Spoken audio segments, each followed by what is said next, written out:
bitches, every city in my tribe. Look behind.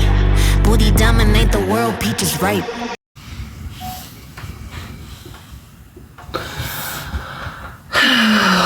Hi, we're back. I need to go refill this because I'm almost out. I need to finish my Gatorade. I have barely touched my water, so I need that.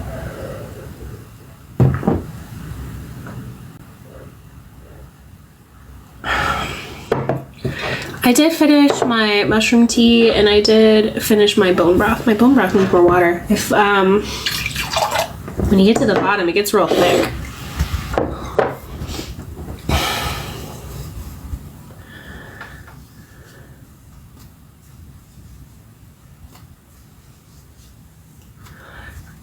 I guess I just make myself drink water.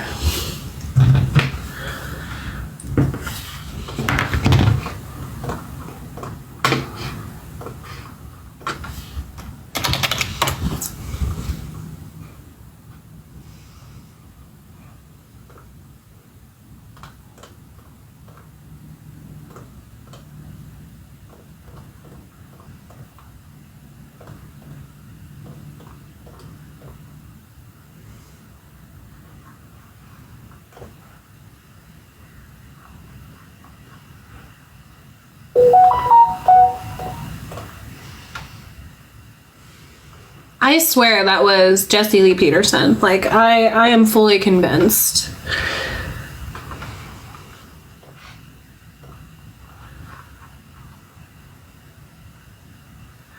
I feel like I've debated him before. Are my guest requests on?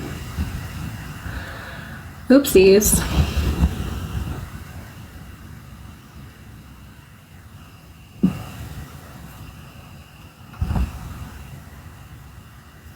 Yes.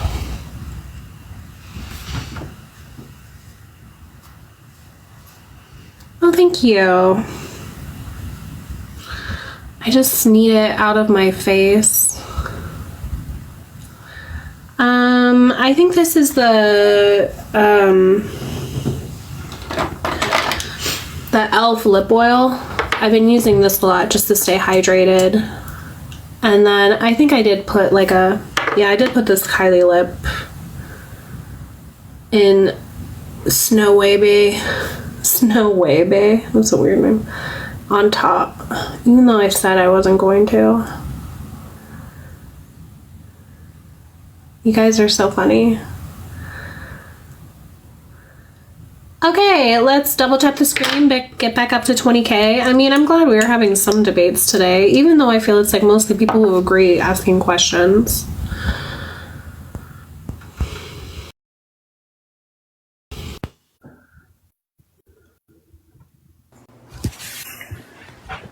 Hello, welcome. Hello. I don't know if this is okay or not because I know it's like a debating thing, but I honestly just had a question because I'm not around a lot of feminists, pretty much none. So I'm just wondering if you could, based on the last conversation, I get the guy was a little bit unhinged, but I'm just wondering if you could sort of explain,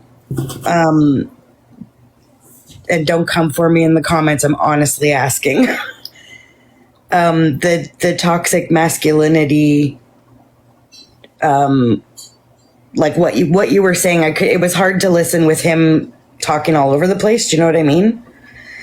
Yeah, so toxic masculinity is characterized by behavioral traits of competitiveness, stoicism, aggression, dominance, misogyny, and homophobia. Okay, but you also said that there's no good men? Huh? You also had said that there's no good men? I think that's what was... Like I said, I'm just trying to... As good men and bad men. I don't categorize men in that dichotomy. Oh, okay.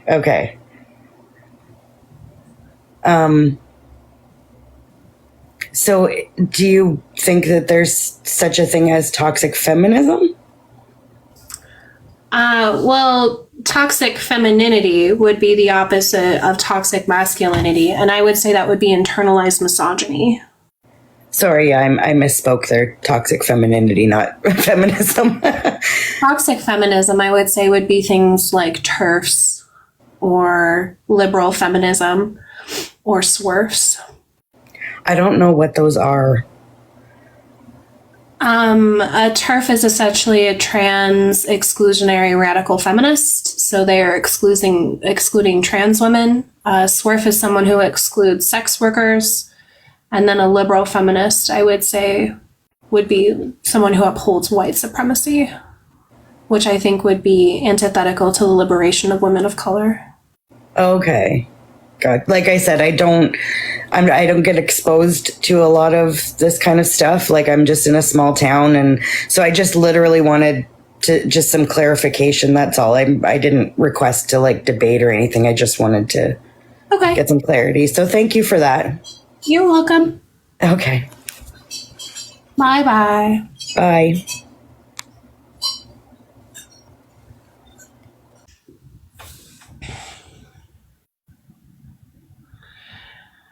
Kashna, I'm not adding you because your profile is satanic. Well, and I mean, like, there's not anything wrong with that, but you're not here to debate. You're like the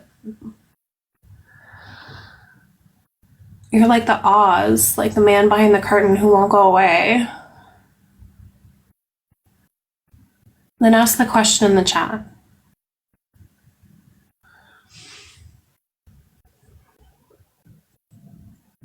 I don't think he has a crush on me.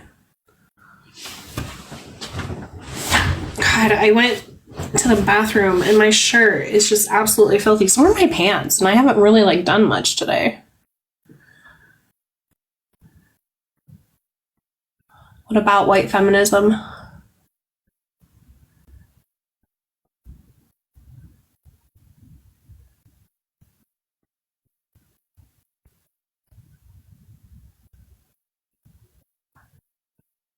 White feminism and the hijab.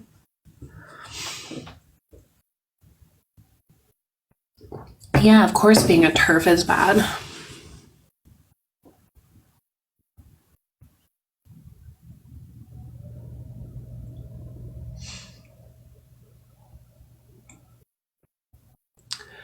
I don't think hijab should be banned.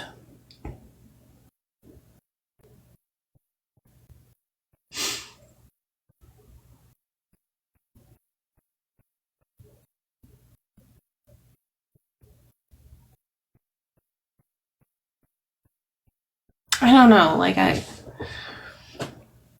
don't know, like, in what world being a TERF would be good. It doesn't make sense to me.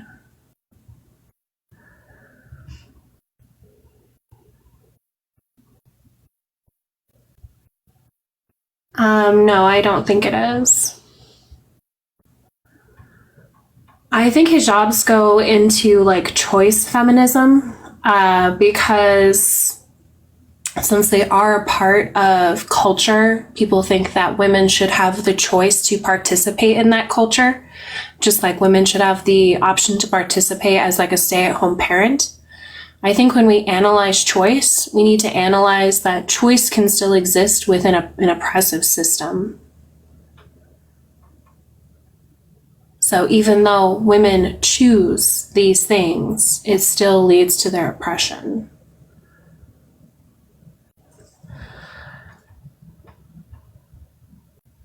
Oh, I don't know why you keep requesting.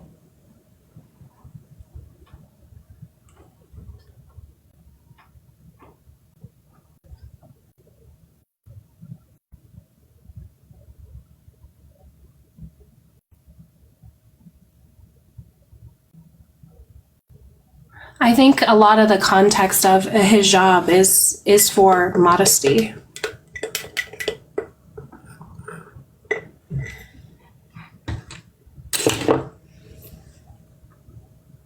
You're going on a date?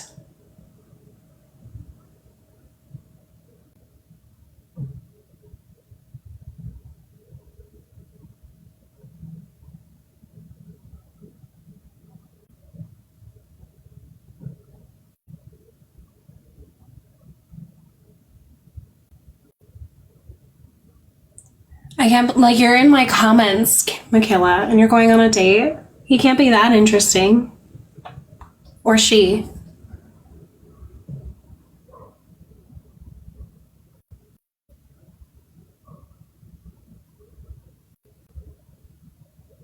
Oh, yeah, I'm glad you guys really enjoyed the YouTube uploads. Let me check. I'm really close. I think at 1,000 followers, you get an option to monetize your channel. And I'm really close. I'm at like 981 or something. So, if anyone has the time and doesn't mind, I would really appreciate you go and subscribe. Yeah, 986. So I'm less than 15 away. And yeah, someone had mentioned like, oh, do you have more in your Patreon? And I forgot that I was doing a lot of uploads through Patreon. So I went through all my videos and there were quite a few that were still listed as unlisted. So I essentially just made them public. So everyone's like, oh, there was a big drop. I mean, kind of. Like I did get, I think, 5 more recent uploads, but if you are seeing the older ones, yes, they are public now. Man, I forgot about some of these debates are hilarious. I forgot about what is his name? Life's Good 99. Oh God, such an idiot. Like literally, I think, oh wow, it says I'm at 998. Holy shit. I think one of the dumbest pro-lifers like I've ever debated. Michaela's on her way to pick up Kenzie. Yay, based. I don't know how Michaela. Oh my God, I think I just hit 1K. Thank you guys.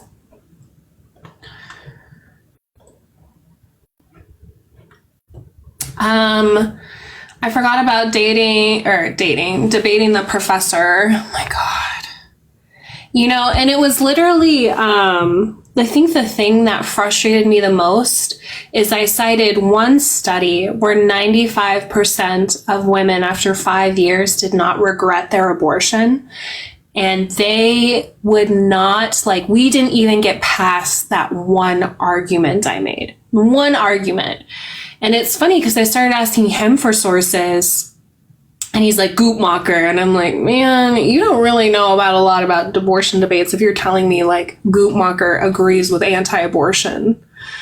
So I read his study and it like literally supported me. It's just, so the thing that was harassment and bullying, I don't even have anyone up here. My God. People are triggered today.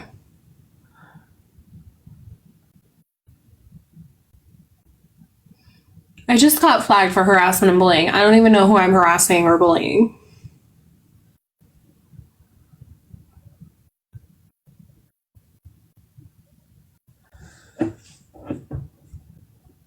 It's because I don't support TERFs. You think that's it?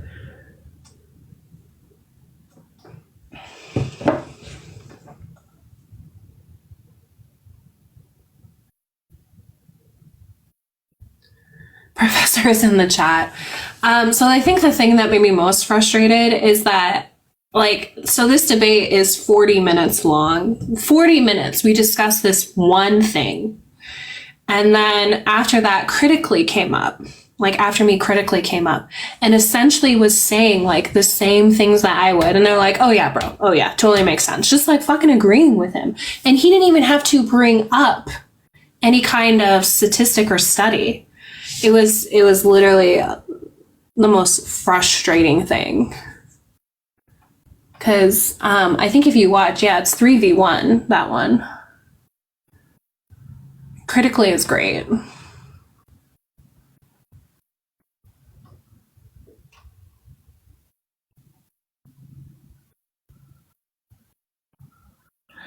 I think his name is Professor Mike. Let me see. Yeah, Professor_Mike.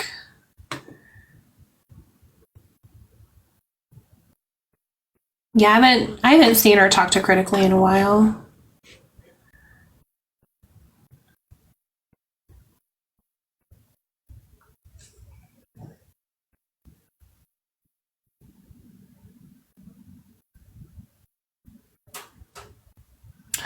Of course, believe SA victims, you believe all victims. Damn, how many relationships are you in, T?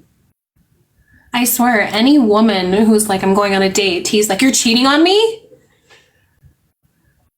I sent her a video about millennials versus Gen Z, and she's like, I love millennials. They're my dating pool. Sorry, I forgot you were in requests.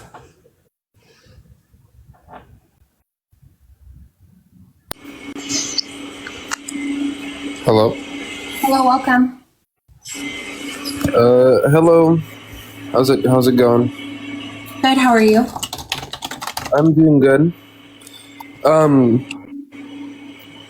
I was hearing you talk about the hijab. Would you like to discuss it or no? Not really. Okay then. Never mind then. Have a good day. Okay.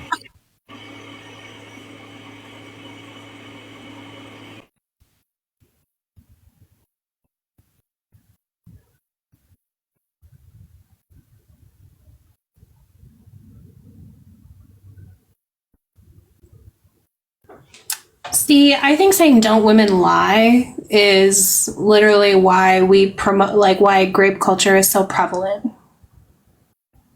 I mean, yeah, he did respect the boundary.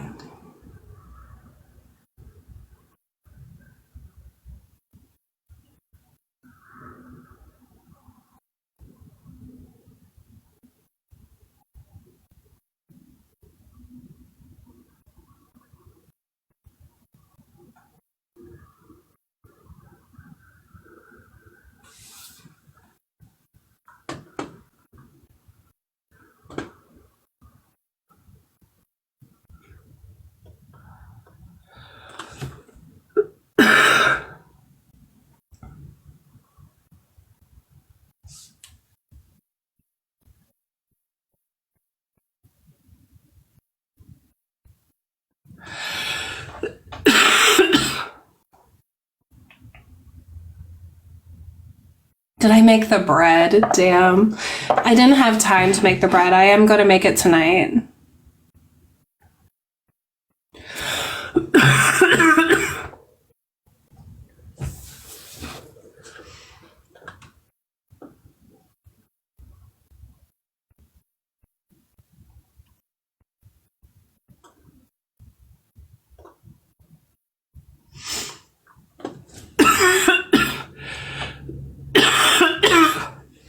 No, if you were in last night's live, you know what the bread is.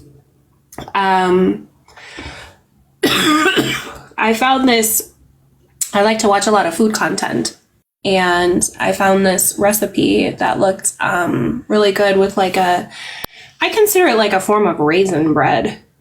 I mean, everyone was calling me like it's like a fruit cake loaf and just saying how horrible it's going to be. So I've been soaking dried fruit in black tea. They said to do it overnight, and it's been soaking, like 18 hours, and then you make it into bread. You're back. Welcome. I am. Sorry, are you just debating the things on this thing or anything regards to feminism? I guess it I debate a lot of topics under feminism. What did you want to discuss? Well, I know you're a communist, yeah? Yeah. Interesting. Excuse me. I'm a Palestinian, right? And it's interesting to me.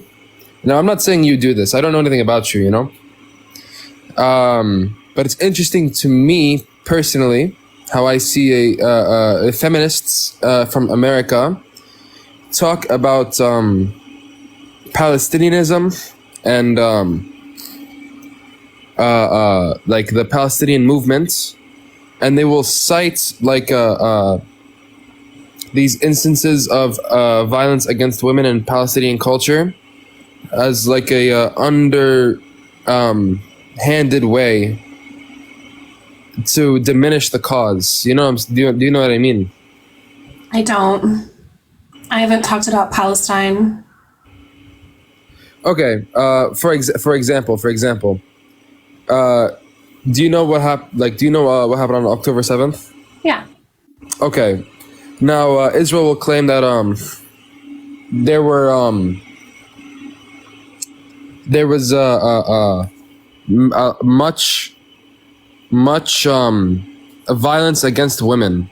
Okay, and they attributed this to sort of like a Palestinian culture. You know, like they were saying like, oh, look at Palestinians. They do honor killings. They do this. They do that. They force hijab. They do this. You know what I'm saying?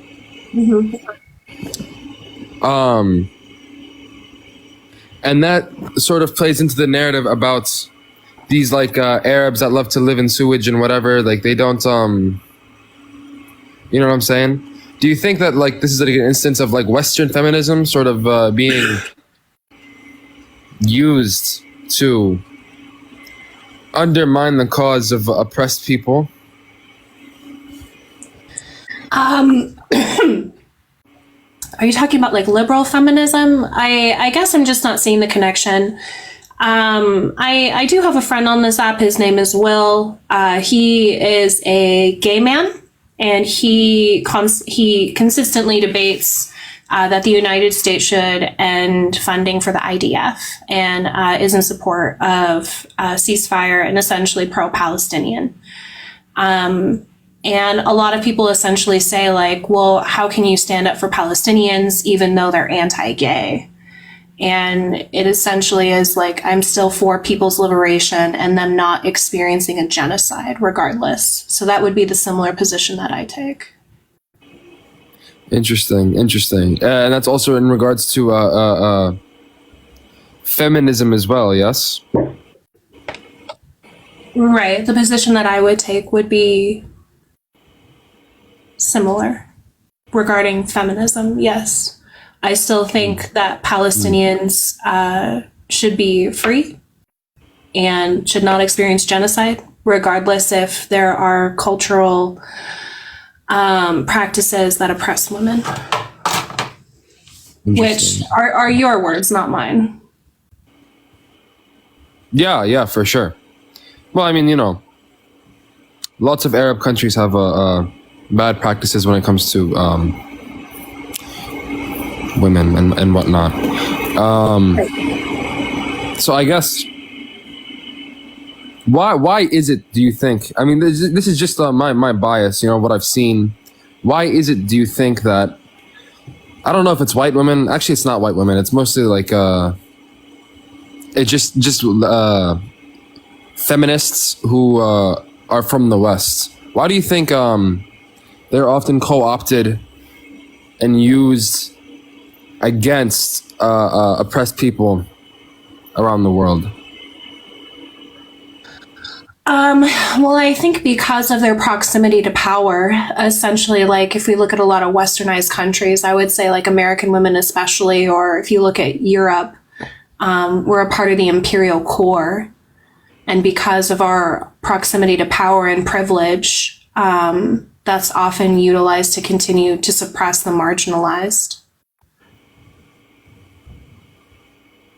Interesting. Okay, and I have one more thing for you. You know, I'm on Palestinian Twitter, you know, and there's been this debate, right, with radical Palestinian feminists, you know, and other Palestinians, right? And these other Palestinians will come and say like, hey, I understand that, say, like listing the number of women who have been killed or listing the number of children who have been killed is like emotionally more impactful for a broader audience. However, we should like temper our language and say that, hey, don't forget about our men, you know? These innocent men dying or military-aged men dying, we shouldn't ignore them type of thing, you know? And the radical feminists will say, hey, I've had so many bad experiences with these Arab men or Palestinian men. They are a part of a culture that is inherently oppressive to women, so we don't give a fuck about them, basically, you know?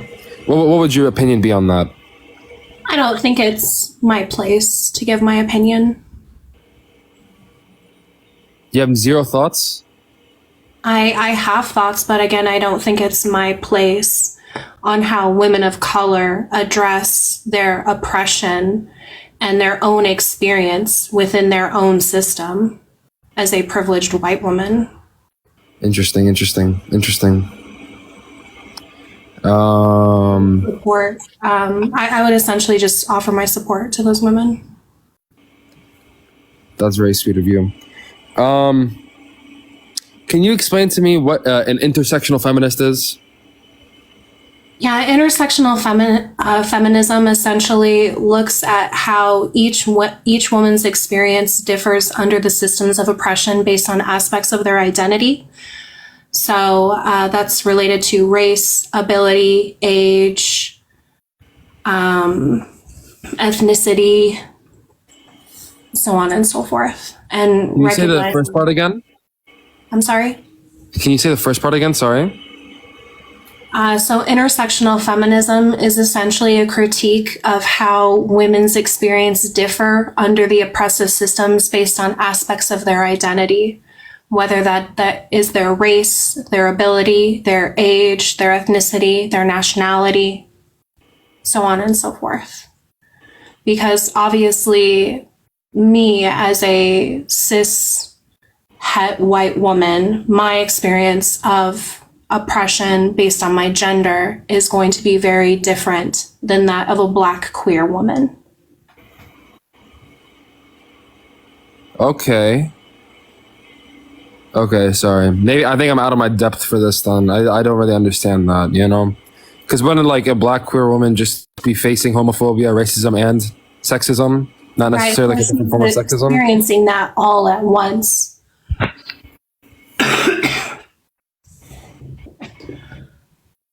Like we can tell, like an example would be just like certain hairstyles. When Black women wear them, they receive more hatred and vitriol and negative or disproportionate outcomes, whereas when white women wear them, they receive more positive and praised. Oh. Interesting. Sorry, do you mind elaborating? I'm not familiar with this cultural phenomenon. What do you mean hair? What do you mean? Hairstyles? You saying when a Black woman wears a hairstyle, she gets attacked? Certain hairstyles, yeah. If we look at like braids or cornrows, compared to like white women wearing them. Or like when white women appropriate like Black culture, then all of a sudden these trends or these aspects of culture are now seen as positive, where before they were seen as negative. Even if we look at other oppressive systems like purity culture, the way that white women are viewed under the purity culture lens versus women of color is very different, where white women essentially need to hold on to their purity. It's something that we need to preserve, where with women of color, it's something that you need to attain. You're not born with it. And often we see the over-sexualization of teenage or young girls of color. Interesting. Where white are seen as more innocent and pure. Yeah. Sorry, this hasn't been much of a debate. I only have like 2 more questions, if that's okay. Yeah, go ahead. You mentioned choice feminism recently, and you sort of, in my understanding, was that like women should be free and have the full autonomy to make choices, unperturbed by outside like sources or whatever, even though those choices might lead them to like oppressive outcomes. Is that the idea? No, I'm not a choice feminist. I think that when feminism is what? Is that what it is? Choice feminism essentially centers around women's choices, that as long as we have an aspect of choice, therefore that we must be equal or liberated. And that doesn't, it only gets you so far, because choice does not exist in a vacuum. So why aren't you a choice feminist? That sounds like a great idea. Like just women being free of constraints and having the autonomy to make any choice they want. You know. Because it doesn't dismantle oppressive systems. So a lot of it is like, oh, why don't feminists support women choosing to be trad wives, to be stay-at-home wives? And it's because essentially within the current system, for a lot of women, especially heterosexual women, if you want to be a stay-at-home parent, a stay-at-home mom, then you need to be dependent on a man to do so. Because you are dependent on his income in order to be able to provide to your children. Which I would argue would uphold a patriarchal idea of female dependency on males. So even though that's a conscious choice that she is making, it's still within an oppressive system to where she can't make that choice if she chooses to be independent of a man, obviously existing under capitalism. It's more difficult for that to happen. Okay, cool. I understand in like your flavor of like feminism, you would probably work to dismantle oppressive systems and whatnot. But given that we operate currently in like a, well, depending on where you are, a capitalist like system and whatnot, how would you approach the question of like a woman wanting to be a trad wife, you know? I just did. I would say that choice does not exist in a vacuum, which is why I argue for wages for domestic labor. I know, I understand, but like, let's say like your friend came up to you and was like, "Hey, I want to be a trad wife." Would you persuade, dissuade? Would you like support her like choice, or I don't know, like what would your philosophy be on that? That's a high risk decision. Do you think there should be like legal prescriptions to dissuade women from doing that under a capitalist system? Do I think there should be laws? No. Do you think there should be like a cultural movement to dissuade women from being trad wives or whatever in this system? I think there should be a cultural movement so that women can understand the systems of oppression that they're being subjected to, and therefore we can overthrow those systems. And so if a woman understands the systems and still like is like, hey, I just want to like be a stay-at-home mom, you would be like, go for it? Again, it doesn't really matter what I think, but I don't think you really grasp like the risk that women experience when choosing to be a stay-at-home mom. So if she actually has done her intersectional critique, she can realize that it's high risk of poverty, homelessness, violence, so on and so forth. Yeah. Sorry, that's kind of a foreign concept to me. I don't think it's like relevant to as in where I'm from and whatever. Last question. Like, do you have any book recommendations type shit? You know what I'm saying? Yeah, in my link tree, there is a link to versobooks.com. For $10 a month, you can get access to all of their ebooks that they publish. And they publish quite a bit, like upwards of 10 a month. I would recommend going there. They have a lot on a variety of topics that I would consider like radical thought. Do you have anything specific on sort of? Sorry, I feel like you like anything on like Middle Eastern type of feminism type shit. You know what I'm saying? Middle Eastern Or Orientalism and feminism. I mean, there's the 4B movement, which would be Asian. There's womanism. Let me see here.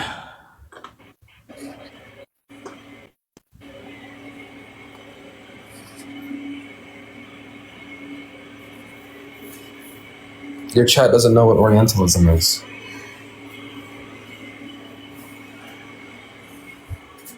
Latina. Did he just say? Is Oriental a bad word? I don't like Orientalism. Like Edward Said, like his philosophy of Orientalism. That's like you can't say that. Don't double down.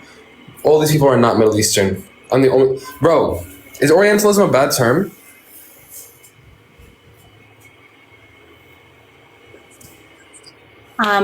I don't use that word, so I haven't.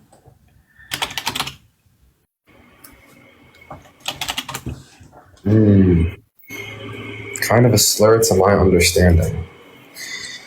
PBS says the term is outdated. So what's taking its place? Like what is in place of Oriental? Like the philosophy of Orientalism by like Edward Said. Like who overtook that term? No, your chat's bugging, bro. Type shit. Like they're actually like being. Well, I would say Asian. Asian. What do you mean? Would replace what you're saying. Bro, Orientalism does not mean Oriental. Oriental is like. Yeah, it says it refers to a general patronizing Western attitude towards Middle Eastern, Asian, and North African societies.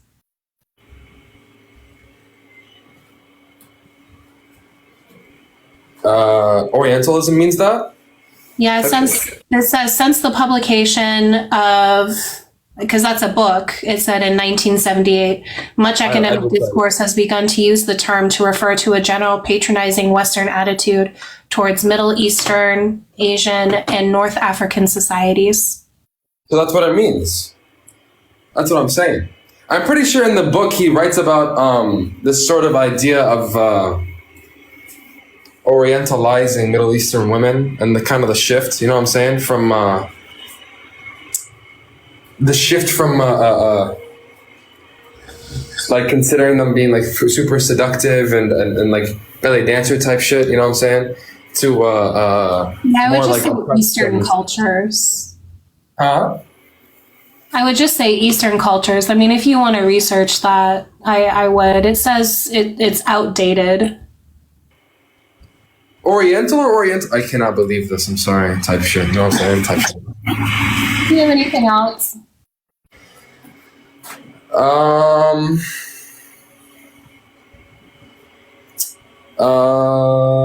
You know what? I hope you have a great day. I hope your chat knows what the fuck Orientalism means. You guys are all fucking stupid. But have a good day. You know what I'm saying? It sounds like you don't know what Orientalism means. Cap, bro. Who are you? What does it mean? Excuse me. What are your pronouns? What does it mean? It's she, her. What does it mean? Okay, listen, ma'am. Orientalism, in my understanding, in the original meaning of the word, when it was published by Edward Said, you know what I'm saying? You know what I'm saying? Type shit, was this sort of bias in Western writing against Middle Eastern people. Yeah, so this will make the term, like, how are you saying this? Do you hear what you're saying? I just said what it meant, bro. Type shit. Right. So then why are you asking, why is it out of date if it was meant to be like a diminishing term towards the history? I didn't say it was a diminishing term. I said the term, right, describes the phenomenon in which Western writers are diminishing to Middle Eastern people. Right? It's like saying racism. Oh my God! Like what? Racism is a slur. What is it? Type shit. It's like saying the word racist is a slur. Type shit. That's dumb. No, you're dumb. It's not. Very not. But okay. All right. Type shit. Was that it? Yeah. Comrade, no. What's this man's name? Yeah, you're wrong. I'm sorry. Have a good day, guys. Just ask for Sean's pronouns. Yeah, I said, what is your name? You said, what are your pronouns? And she said she, her, and now you're calling Sean a man. Oh. I did not mean to do that. I sincerely apologize. I would never. I'm sorry. Just go ahead. Just go ahead. All right. We'll see you later. Appreciate you, pal. Have a good day. Touch up. What was with the type shit? I feel like I've talked to this person before.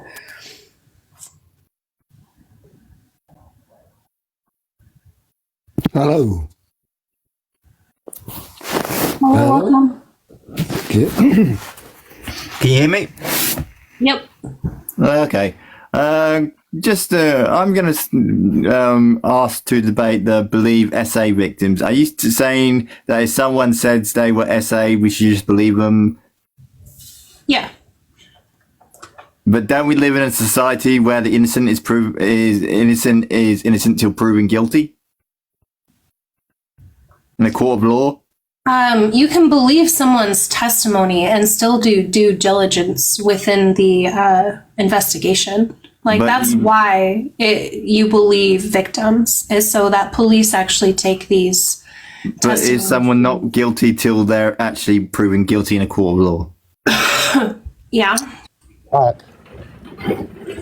Okay. So you don't actually. So, but what if you say, like, you know what? You believe an SA victim, and we're taught to believe like SA victims, but it turns out that SA victim is actually lying. Doesn't that like undermine other SA victims who actually did go for it? No. No, why would it?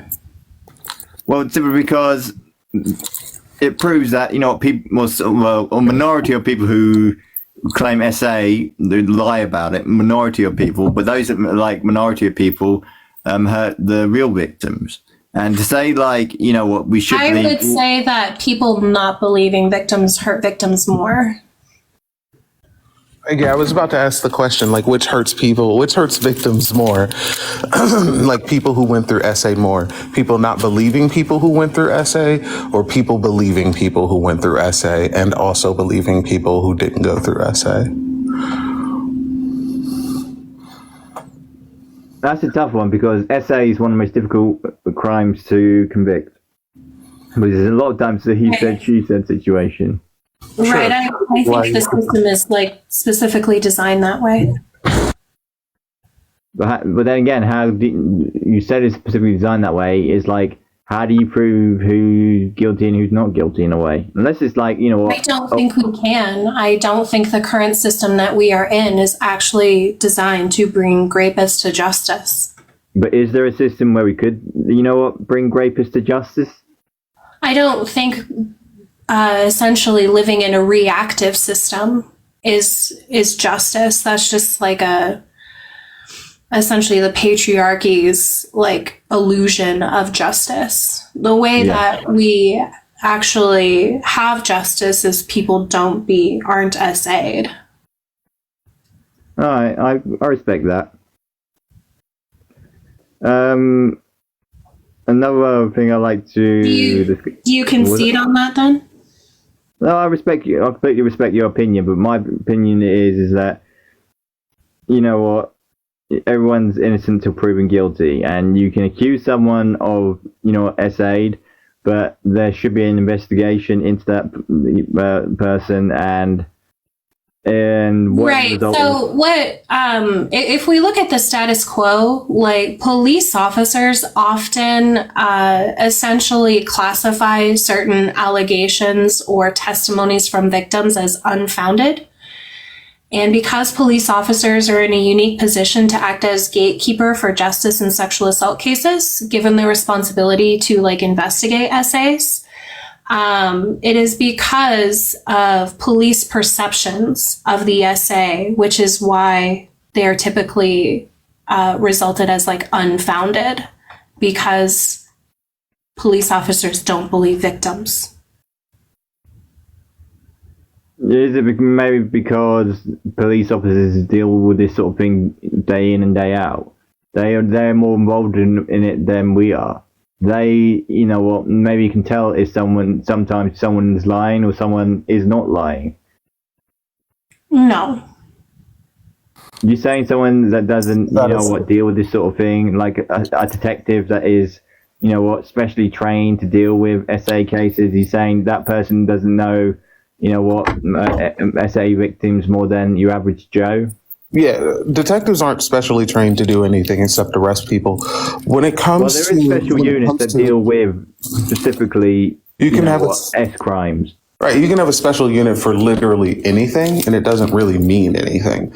Like there's special units for people who like mop floors. Anyone can do that. When it comes to like dealing with SA and especially knowing if someone is lying, as a matter of fact, police are the worst person to tell you whether or not someone is lying or not. There is actually an SVU, by the way, whoever said that. That's not actually a fictional thing. Lauren, that's the New York Police Department. That's completely different. Well, let's pay attention to us up here, right? But yeah, what you said, police aren't specially trained to deal with anything, and they're the worst kinds of people to tell whether or not someone's lying because they cannot do it.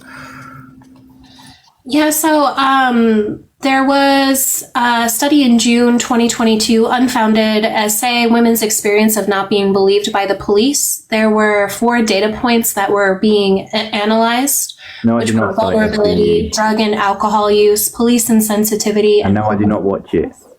Huh? I was replying to someone in the chat. Oh, maybe you could type. Oh, sorry.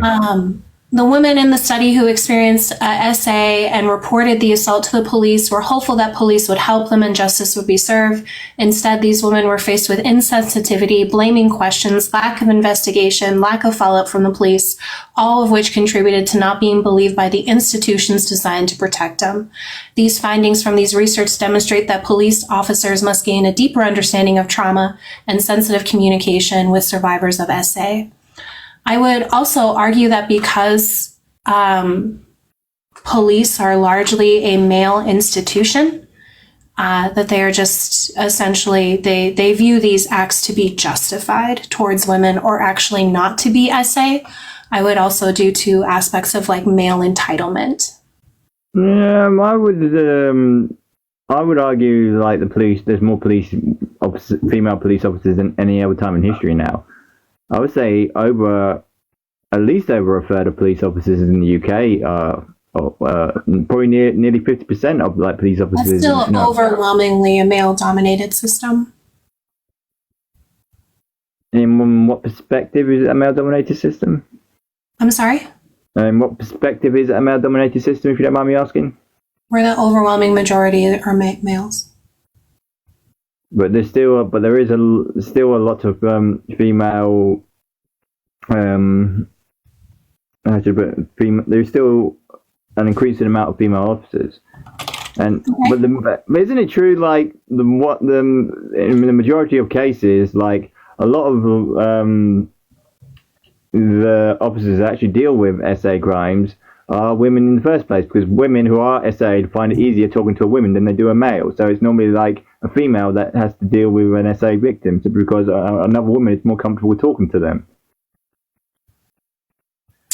No, I don't think that there's a system in place within the UK or within the United States that essentially assigns women to. No, I'm not saying that. I'm not saying that they assign women. I'm saying when SA victims come in, they're less comfortable talking to a man, so it's normally a female. Why would they be less comfortable talking to a man? Well, I just read this. Well, this is something I read when I was, doing my law and crime course at college. Anyway, one of my teachers, he was a police officer, and when he, dealt with, he didn't personally deal with SA victims. He said a lot of the majority of women that came in felt more comfortable dealing with female officers. Right, I'm asking you why. I'm asking you why.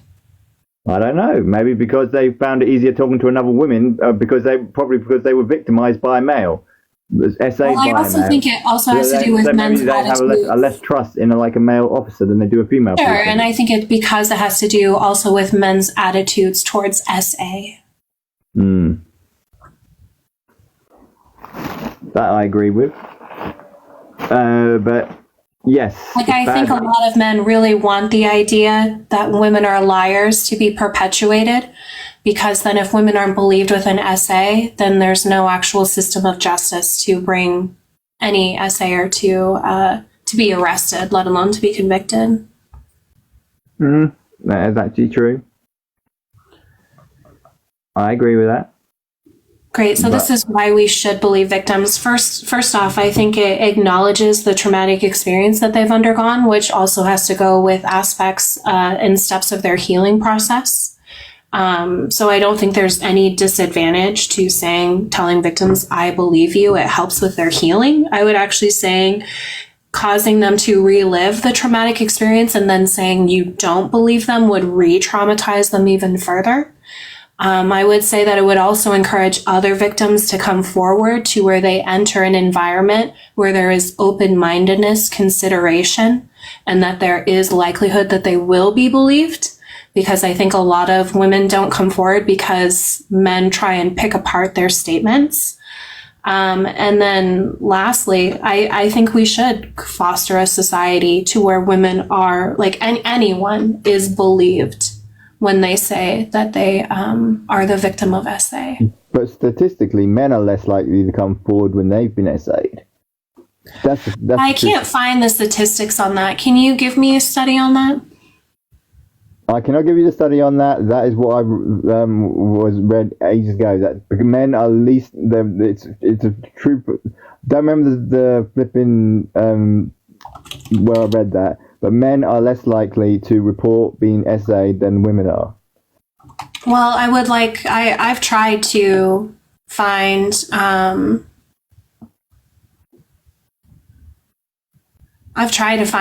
the statistics or the studies and I can't. So that's why I'm asking you. Well, I can't find statistical study on that at the moment. Why are you making that claim? But I was told that many a moon ago, and I remember reading it in the study one time, and I remember reading it. And that's the fact that which stuck out to me. I know you can pull out studies off the top of your head, and I completely respect that. Okay, so you don't have one. Great. Anything else? One more thing. What do you mean by wages for domestic labour? People should be paid for child rearing and for home care. So I'm not sure what do you mean? The government pays them? Yeah. But don't the government pay them anyway? In the case of like in the UK, they get like child maintenance. I don't know how much they get, but I don't think it's like any means of like a livable wage. It's certainly not within America. There's no pay for staying at home. And even if, like, you know what, a woman did, was a stay-at-home mum, and she separated from my partner, wouldn't the father have to pay alimony? I know not all, like, fathers pay alimony because they're arseholes and what have you not, but the people who don't pay alimony. But if, like, a father does pay alimony... Alimony results in less than 10% of divorces. Really? Only 10% of males are willing to pay for their own child. What a bunch of assholes we are. Well, that's alimony. Child support is something else. And child support is, I want to say that average is $400 a month, which less than $5,000 a year, I would say barely taps the child expenses, let alone we are a bunch of cheap... No, I'm insulting men when I say this. I'm insulting men. No, I'm not insulting women at all. I'm saying we're a bunch of cheap assholes so we only pay $400 a month. Well, I don't think it should be a civil payment. I think you should help the woman who reared your child, raise your child, and help her financially. Even if you divorced her, she's still raising your child. My God, that's a horrible thing to learn. Thank you for putting that on my information. I generally mean that. Okay. I think if we're going to just recognize labor under capitalism, then we also need to recognize domestic labor, because capitalism relies on its success because of domestic labor. And that essentially through capitalism and as negotiated, that women perform this domestic labor unpaid as essentially something that we should love to do and is within our nature to do. Respect. Okay. Okay. All right. Thank you very much. Nice Oh, talking you're to very you. welcome. You have a great day. Thank you, Amber, for sharing. Just so everyone knows, in 2021, 60.3% of full-time civilian law enforcement employees in the United States were female. Only 13.3% of full-time Only 13.3% of full-time law enforcement officers were female, while 86.7% of law enforcement officers were male. I don't understand that first sentence. Say it one more time. It says in 2021, 60.3% of full-time civilian law enforcement employees in the United States were female. And then the next sentence says only 13.3% of full-time law enforcement officers were female, while 86.7% of law enforcement officers were male. So is it just like enforcement employees or people who are non-police? It's a good question. I would have to read it myself. I don't know. I don't know how to decipher.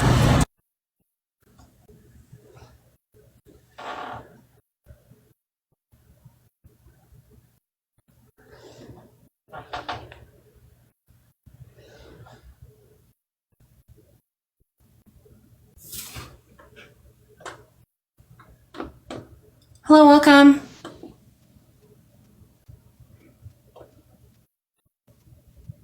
Are you there? Hello, Hello, how old are you? I'm 18. What year were you born? 2005. I don't know, you sound way too young. Bye. Okay. Hey there. Hello, welcome. So I did come across Alive, and I did see that you believe that body count does not matter. And this is not a personal thing, it's just how I was raised. So I was always told that if a woman goes around and is, promiscuous, they said that later down the line it would lower their value as a woman to a potential good husband or man. Excuse me, sorry. Okay. So I guess my question is, what makes you believe that body count does not matter in this sense? I don't see any evidence that it does. Well, because I've actually looked into it myself a little bit, and apparently that women that have been, what's the terminology? Passed around, they say that a man would not want them. And this is all the terminologies I'm using are purely off the internet. But I was mainly concerned about the women not being chosen rather by good men, or I would argue that men who think that are not good men. well, reason why I was saying that because me partially believe in Christianity, I did also read that a woman shouldn't have too many sexual partners. It was something along those lines. I'm sorry if I'm not exact. But Yeah, I think you're a troll, but like why would I care what the Bible says? oh no, I'm not saying you have to care. I'm sorry. I didn't mean to seem like that, but in my own personal opinion, along with all the terminology, I just really think that if a woman was to have a high body count, that she wouldn't be able to sexually bond with her partner that she chooses to be married with. What do you mean sexually bond? Well, along with every marriage, there's some sort of sexual intimacy, if that's the standard, rather. Yeah, there's no scientific evidence to support that. Humans are serial monogamists. And your capacity to love one person or to love multiple people does not diminish your capacity to love others. Well, it's just saying like the more genuine feeling is what people say. Like they say if There's no way you can measure that. Well, okay. these are just opinions that I've heard. they say that either men that have had a promiscuous past is worse than women, and I was confused along that, because although I do get men have sexual needs and women do too, I just didn't understand that why men would diminish women's value over time if they had so many sexual partners.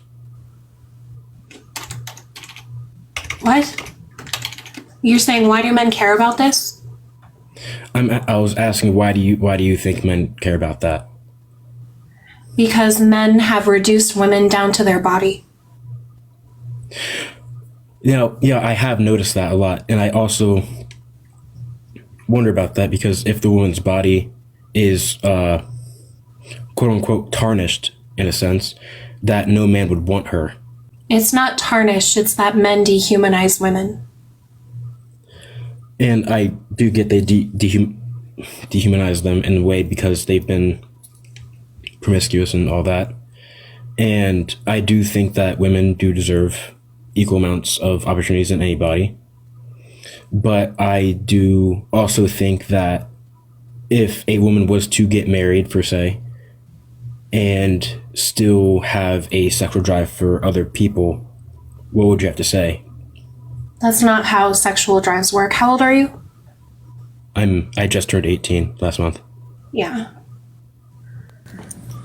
That's not how, like, intimacy or sexual drive works.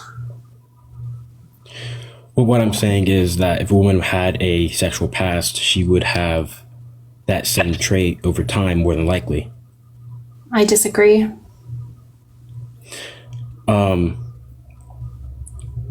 Would it be okay if I asked you if you could pull up a study on that? Because I don't have access to anything right now. I don't know. I'm having a hard time believing you're not a troll. I'm tempted to kick you. No, it's completely fine. I've been kicked before. It's okay. Why are we doing something to you when you've made all the claims? Let's do this. Since you made a claim that women having more bodies, I'm just trying to pick one of the claims you made. Women having more bodies would essentially devalue them, right? Why don't we just go ahead and pull up something on that? All right. You want me to pull up a study or talk about it again in my own words? I want substantiation. I want studies, cited sources, I gotcha. Well, I don't have any access to anything right now besides this. My hands are kind of tied at the moment. Do you know where you read it from? Say that one more time. Do you know where you read it from? It was just something. It was like a survey on Instagram. I can't remember exactly what it was, but it was more of slightly in depth. But it was saying that women that have a sexual past will not be able to bond as tightly sexually with their partner that they choose to marry. Where did Instagram get the information? Because that I don't know exactly. I will have to look back into that. But I have gone to other sources, like other podcasts, I know they're all different. I've gone to podcasts where they have talked about women's body count don't matter and they do matter. Some about SA victims, all the other stuff. But a mix of what I heard was that where are we getting a these certain sources type. Where are these podcasts getting these sources from? Where are the podcasts getting the information that if women have a bunch of sexual partners, they won't be able to intimately bond with the partner that they choose to marry or whatever else? I don't know. Well, the sources of it, I know that they are apparently public, right? And I guess anybody could go there and do that, I guess, which I assume is not the truth. But they all have said that.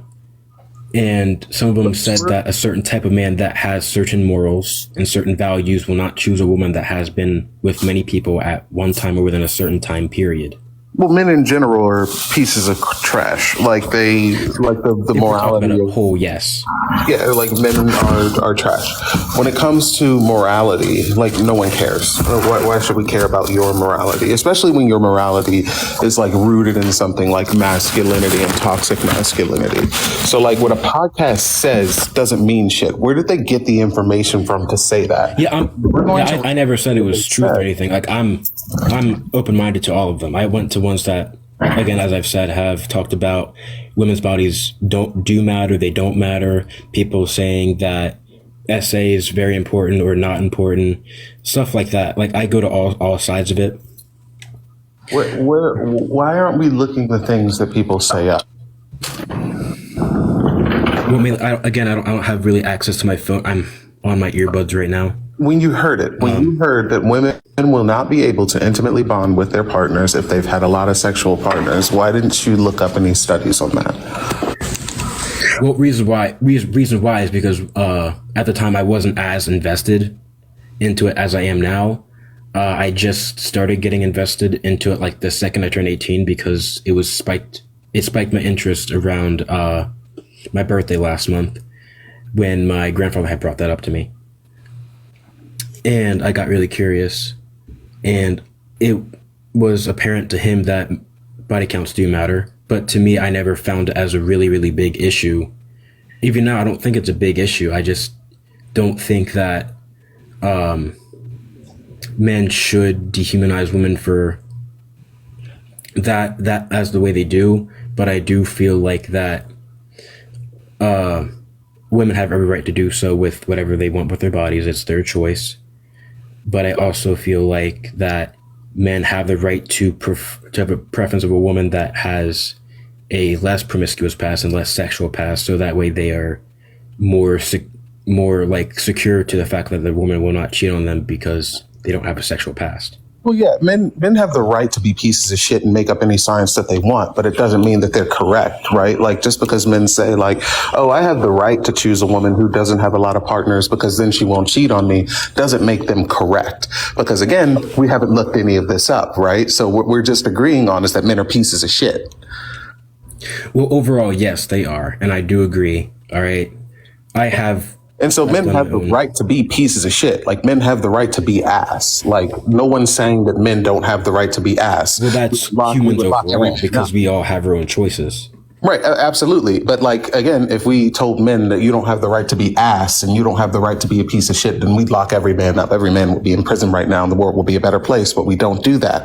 But when we're talking about like the issues of women and the dehumanizing of women's bodies, what I'm asking is why aren't we looking things up before we say them or even like come onto panels and ask about them? Well, this was mainly more of a educational purpose for me, so that way I would have an open mind of sure. Google is actual more information. of an educational source than this live. Like you could Google something and have access to it faster than you could possibly have access to this live. What I'm asking is why didn't we do that before we came on here? Well, just mainly because I wanted the educational experience first with another person. My intention was not to upset anybody in any way. I don't think you upset anybody. What I'm asking, like, the reason why I'm asking this question is because, like, you came onto the panel and you said a bunch of stuff, and there's no, like, backings to any of these claims. And all that we're settling on right now, like, with this it's been a pretty long conversation just to get to men are pieces of shit. Like, that's not a conversation. You could have came up here and been like, hey, men are pieces of shit. And they have the right to be pieces of shit in the world that we live in today. And we'd have been like, yeah, absolutely, 100%. Men are pieces of shit, and they have the right to be pieces of shit because they were taught to be pieces of shit. But that was a long conversation just to get there. And I do get that, but even if I were to say just men are pieces of shit, I would also need my own reasoning as well, which is part of the reason why I do disagree that it was not unnecessarily long to do that, because I would also bring up points that men are not just flat out pieces of shit overall. Like every person not a piece of shit. Not every man, not every woman, No, every single man is a piece of shit. But like we just got to the bottom of men dehumanizing women's bodies, like men just doing the things that make women, that put women in danger. Like, and we're sitting here talking about men putting women in danger and saying the reason that they put women in danger is because they made shit up. Like, did we not just establish that? No, we did. Exactly. Yeah, I think men caring about body count is a form of misogyny. Well, okay. I do just have a question. What about the few women that do think that body count does matter? What would you say to them? I would say that's a form of internalized misogyny. So I don't doubt that you know what misogyny means. It's just that I don't think that most people, I'm not saying that you don't, or anybody for that matter, is using it wrong. I'm saying that people sometimes will misuse it sometimes, if you know what I'm trying to say. Well, so I would say misogyny is essentially like a legal arm of the patriarchy to enforce patriarchal values for women and girls. So when women and girls step out of their patriarchal role, they receive hate and hostility. Now, I do understand that. But back then, say back, way back in BC times, okay? Women had their roles, men had their roles, correct? It wasn't that binary. What do you mean by that? I'm sorry. It wasn't that binary. There weren't male roles and female roles. I mean, it would depend on instinctive roles, I would say. Instinctive roles. There's not instinctive roles. Well, what I'm saying is when a woman gets pregnant, she feels the need to be a mother and take care of the child, right? That's instinctive role because you want to do it. There's no such thing as a maternal instinct. So what would you have to say about, say, lions, leopards, when they have their baby, they don't just abandon them. They help them, they raise them. Well, that's not necessarily true. We can see a lot of herds and a lot of other animals that abandon or even eat their young. Well, that's part of their instinct. They have instinct for that. It's almost as if some species, if a baby or a newborn is weak and unable to keep up or do anything else, they will either kick it out or eat it because it's ineffective in a way. These are not instinctual things. These are learned behaviors. Well, eventually they can be learned. But what I'm saying is that the very first animals of said species, if they had a defective newborn, they would get rid of it. It's not even defective. Even if it doesn't smell like the herd, they will abandon it. And you have to admit that, like, our capacity for rationale is higher than animals. So I don't know why you're comparing us to non-primate species. To non-what? I'm sorry, you... Non-primate species. Okay, okay. I understand now. But what I'm saying is that us humans still have instincts.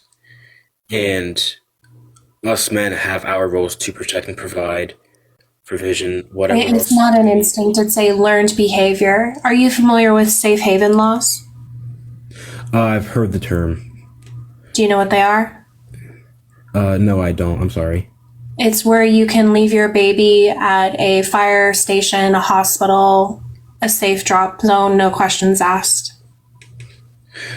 Well, I'm not saying that doesn't exist, but what I'm saying is that Right. there's Why a do we difference have between those? instincts and the situational problem. Wait, why Like, do we you have want- those? Why are people abandoning their children if it is their instinct to protect them? It is their instinct to protect them, but there's also ways to protect them without physically being there, like adoption.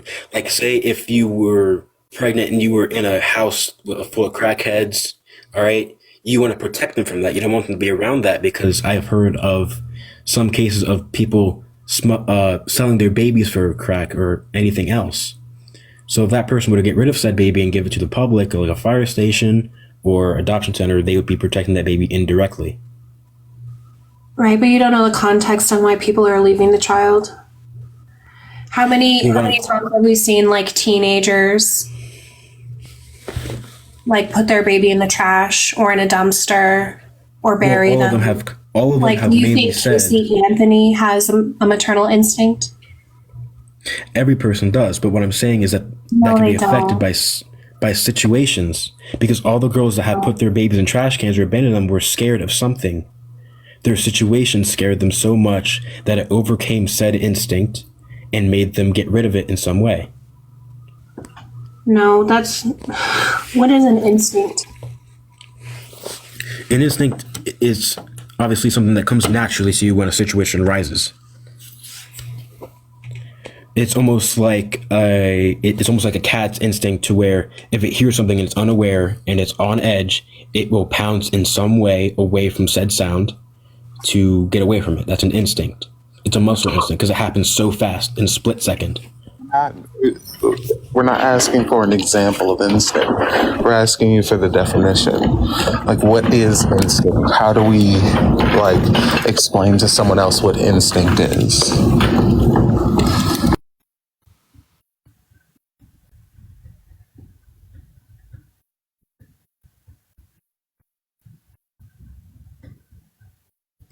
You said you wanted the definition, right? Yeah, I wanted your definition.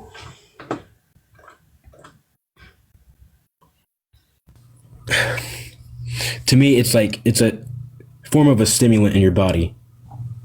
If you know what I mean by stimulant. You mean stimuli? Stimuli, sorry. It has something to do with your muscles and your brain, in which the two are intertwined, where if your brain recognizes something or notices something, it tells your muscles to do said thing to get away from it. What stimuli it activates a maternal instinct?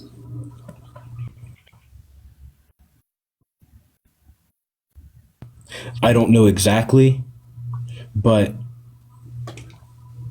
either way, even with or without knowing it, it still causes the same effect. No. So this is learned behavior, because it's not something that naturally takes over where we know how to care for our child. It's something that is taught to us. Well, I'm not saying that we're going to know everything about teaching and protecting a child. I'm saying that the instincts are to protect it and to keep it alive. That's the instinct overall, is to keep that baby from any kind of harm. That is the instinct. That's not true, because parents harm their children. Parents harm their children if they're unstable. If they're mentally unstable, there is something. It doesn't matter how unstable you are. Your body would still react. Like if I'm still unstable and you slam my head underwater, I'm still going to have an instinctual response while I try and jerk my head out of the water, regardless of how unstable I am. Well, I'm not saying that you wouldn't. I'm just saying that if you had a kid, right, and you see that kid for the first time, whatever, you know, you're going to want to protect the kid because you put so much time and energy into that. This is learned behavior. We just talked about using... Determine that anything is instinctual. Excuse me, what did you say? How can you determine if anything is instinctual if you're saying that there is essentially environmental conditions that overcome your instinct? I can't really understand what you mean by that. What?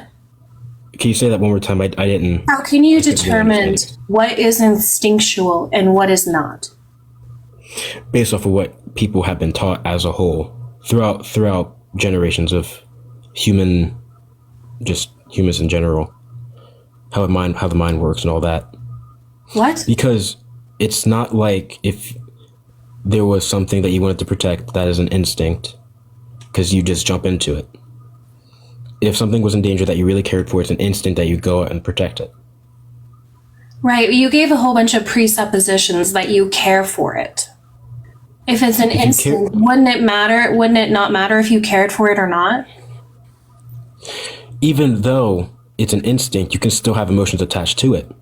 Just like I care for. Doesn't answer the question. How can you determine what is an instinct and what is not? If it's taught or not.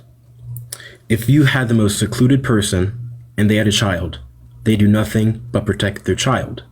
With no outside taught source, they'd protect it. As a mother, they could do whatever they want. You but they don't choose to know protect that. Again, there are parents who abandon, who abuse their children. Okay.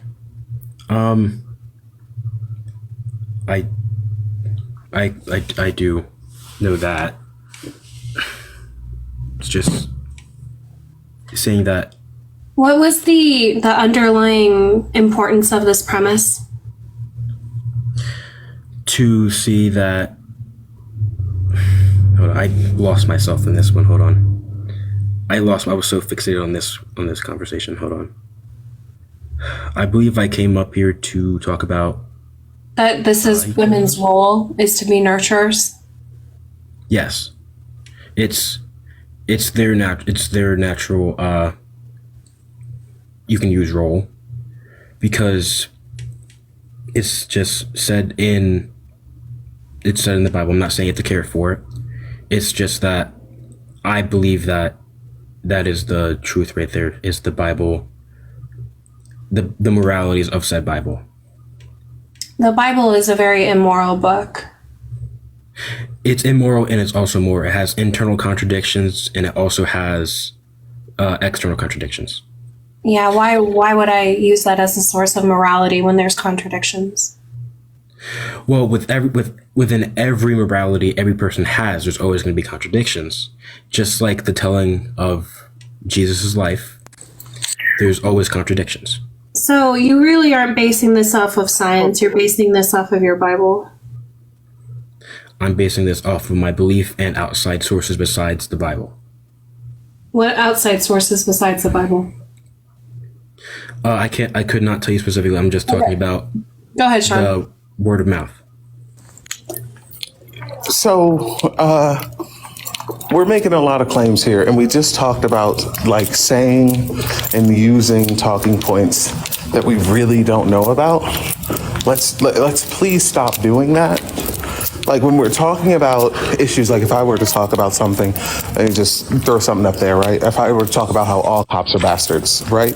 I would be able to give you that I need to give you instead of just being like a word of mouth. Just pretending like I knew something about all cops being bastards. So like when we're talking about things, especially women, I'm going to need you to do better with like your sourcing, because like you're not sourcing anything. You're just saying a bunch of things. Like parental instinct, I'm just going to tell you, is not a thing. Like the flaws in like Christianity and Christian morality are not like across the board. Like every morality, like you would be hard pressed to find a contradiction in egoism, right? So let's stick to the things that we know. And if you're asking questions, ask questions. Don't just make like assumptions about like human nature or instinct or anything else. All right. Well, that's really all I have. So I'll see you. All right. Thank you.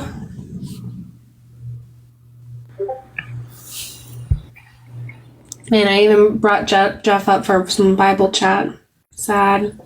Shook me out of a nap and everything. How did me inviting you wake you up? I'm lying. So if your morality has contradictions, you're just dishonest. That's what I wanted to say. I wasn't actually napping. It is cool Uncle Nap time, isn't it? It should be, but it I don't always get what I want. Hello, welcome. Hi, thank you. What's your take? I am a feminist, but I want to talk about the wages for domestic labor because I think there's also a very fair feminist argument to raise against it. So Yeah. I'm excited to hear it. Go ahead. Well, I think my argument really comes from Angela Davis's book, Women, Race, and Class. And there's a chapter where she talks about the historic movement of the Wages for Housewives movement. And it focuses on kind of the disconnect between what we're seeing in the demands of housewives and the demands of the movement. And one of the things that I think is particularly interesting is that for a very long time, there have been women who were paid for domestic labor. And this took the form of, in the 20th century, Black women in the United States and across Europe, there were African women brought into wealthy European families that were paid to do housework. And as a result of that, the alienation that these women endured through this system of wage labor was particularly alienating, and further contributed to the gendered division of labor. And so I think the larger question that comes from wages for domestic labor is how do we grapple with the fact that as feminists, we need to be encouraging women to escape from the private sphere and into the workforce? I don't know. We'll start with that. So, I think the context of this is really different, where if we talk about essentially wage for housework, it was essentially made a private sector in the example that you were given, because they were essentially negotiating with the bourgeoisie class. It wasn't so that they could complete their own domestic labor. It's so that they could complete the domestic labor of the upper class white women, correct? Yes. Right. So if they were offered wages and so that means they had to leave their own children in their own home in order to do so.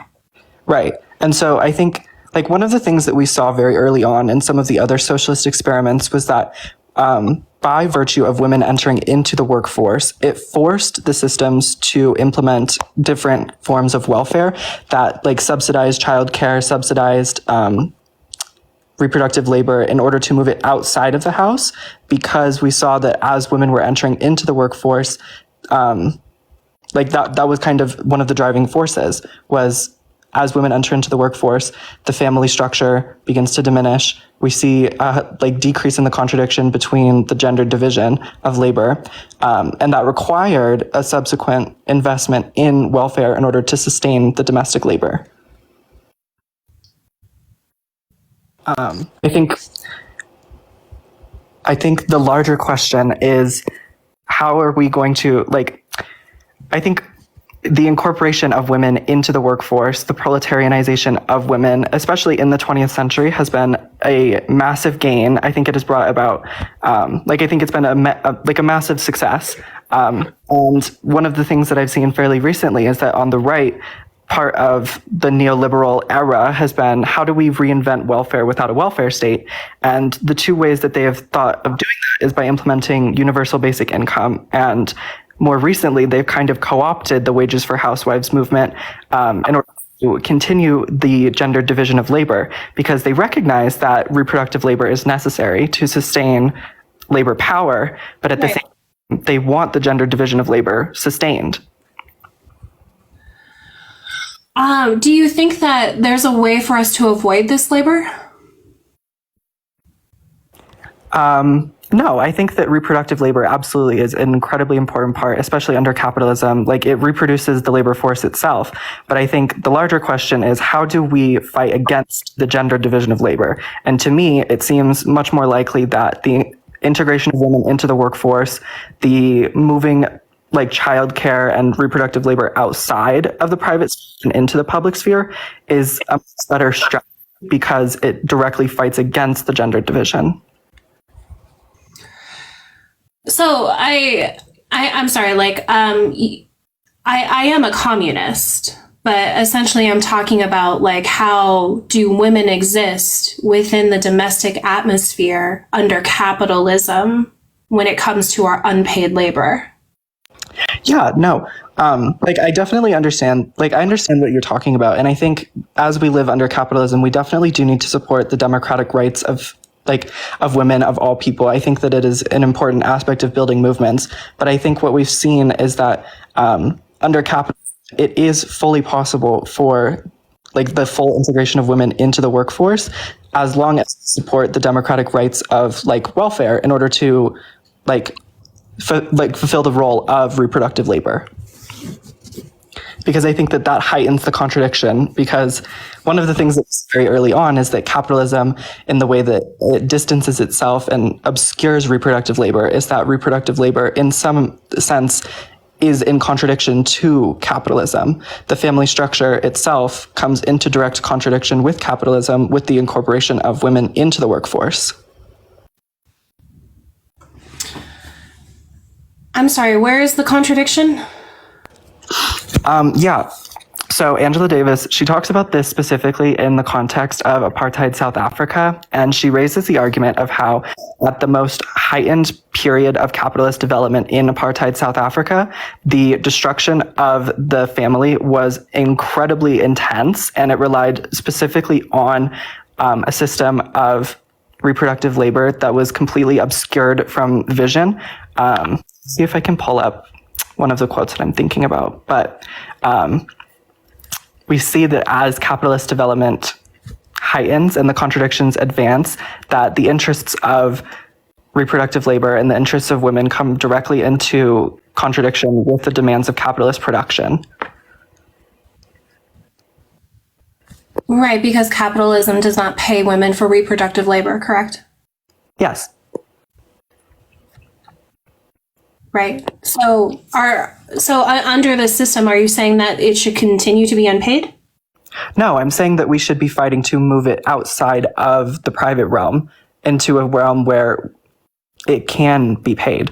I'm saying we should combat the division of labor and forcing reproductive labor into the house by trying to move it out of the house, moving it into childcare. We should be trying to incorporate this into part of the general socialization of labor, if that makes sense. We should privatize it? Well, I mean, if you're saying we should have wages for housewives, that is privatization in some extent. It would be nationalization, wouldn't it? Yeah, but that's still it's still a capitalist endeavor. It's still private. It's still wage labor, just like any other labor. You run into right, but there's a difference. I would say there's a difference when it's a private sector versus essentially a nationalized sector where it's paid through taxes. Well, yeah, and that's why I'm saying we should have we should have subsidized childcare. We should nationalize the childcare industry. I think daycare and all of these ways that we can accommodate child raising outside of the house should be they should be nationalized. They should be subsidized. Well, then why can't a parent who wants to stay home have access to wage? In what sense? I'm sorry, can you rephrase the question? Essentially, I don't know why the care needs to be turned over to someone else. Why can't the parent provide the care and receive a wage? Oh, because the reason why we've seen such a strong desire for that is particularly because of the gendered division of labor. If someone genuinely wants to do that, I think individual choices can be subject to criticism. And I think we can recognize that for a lot of people, they're the reason why they want to do this is because they have, and for a lot of people, they hold traditional family values. And I think as feminists, we should absolutely criticize family values. We should criticize the institution of the family itself. I don't know why this would uphold traditional family values. I would argue that women who don't want to depend on a man would now not need to because they would have to wage for raising their child. I mean, I think that that's true also if the woman is working and the job of childcare is moved outside of the house itself. Within the house, you're still going to reproduce the same systems of the family. What system is that? The family. I think when we do domestic labor within the house. The nuclear family? I mean, not just the nuclear family. I think the whole family structure itself is misogynistic. I think that we need to be fighting to abolish the family.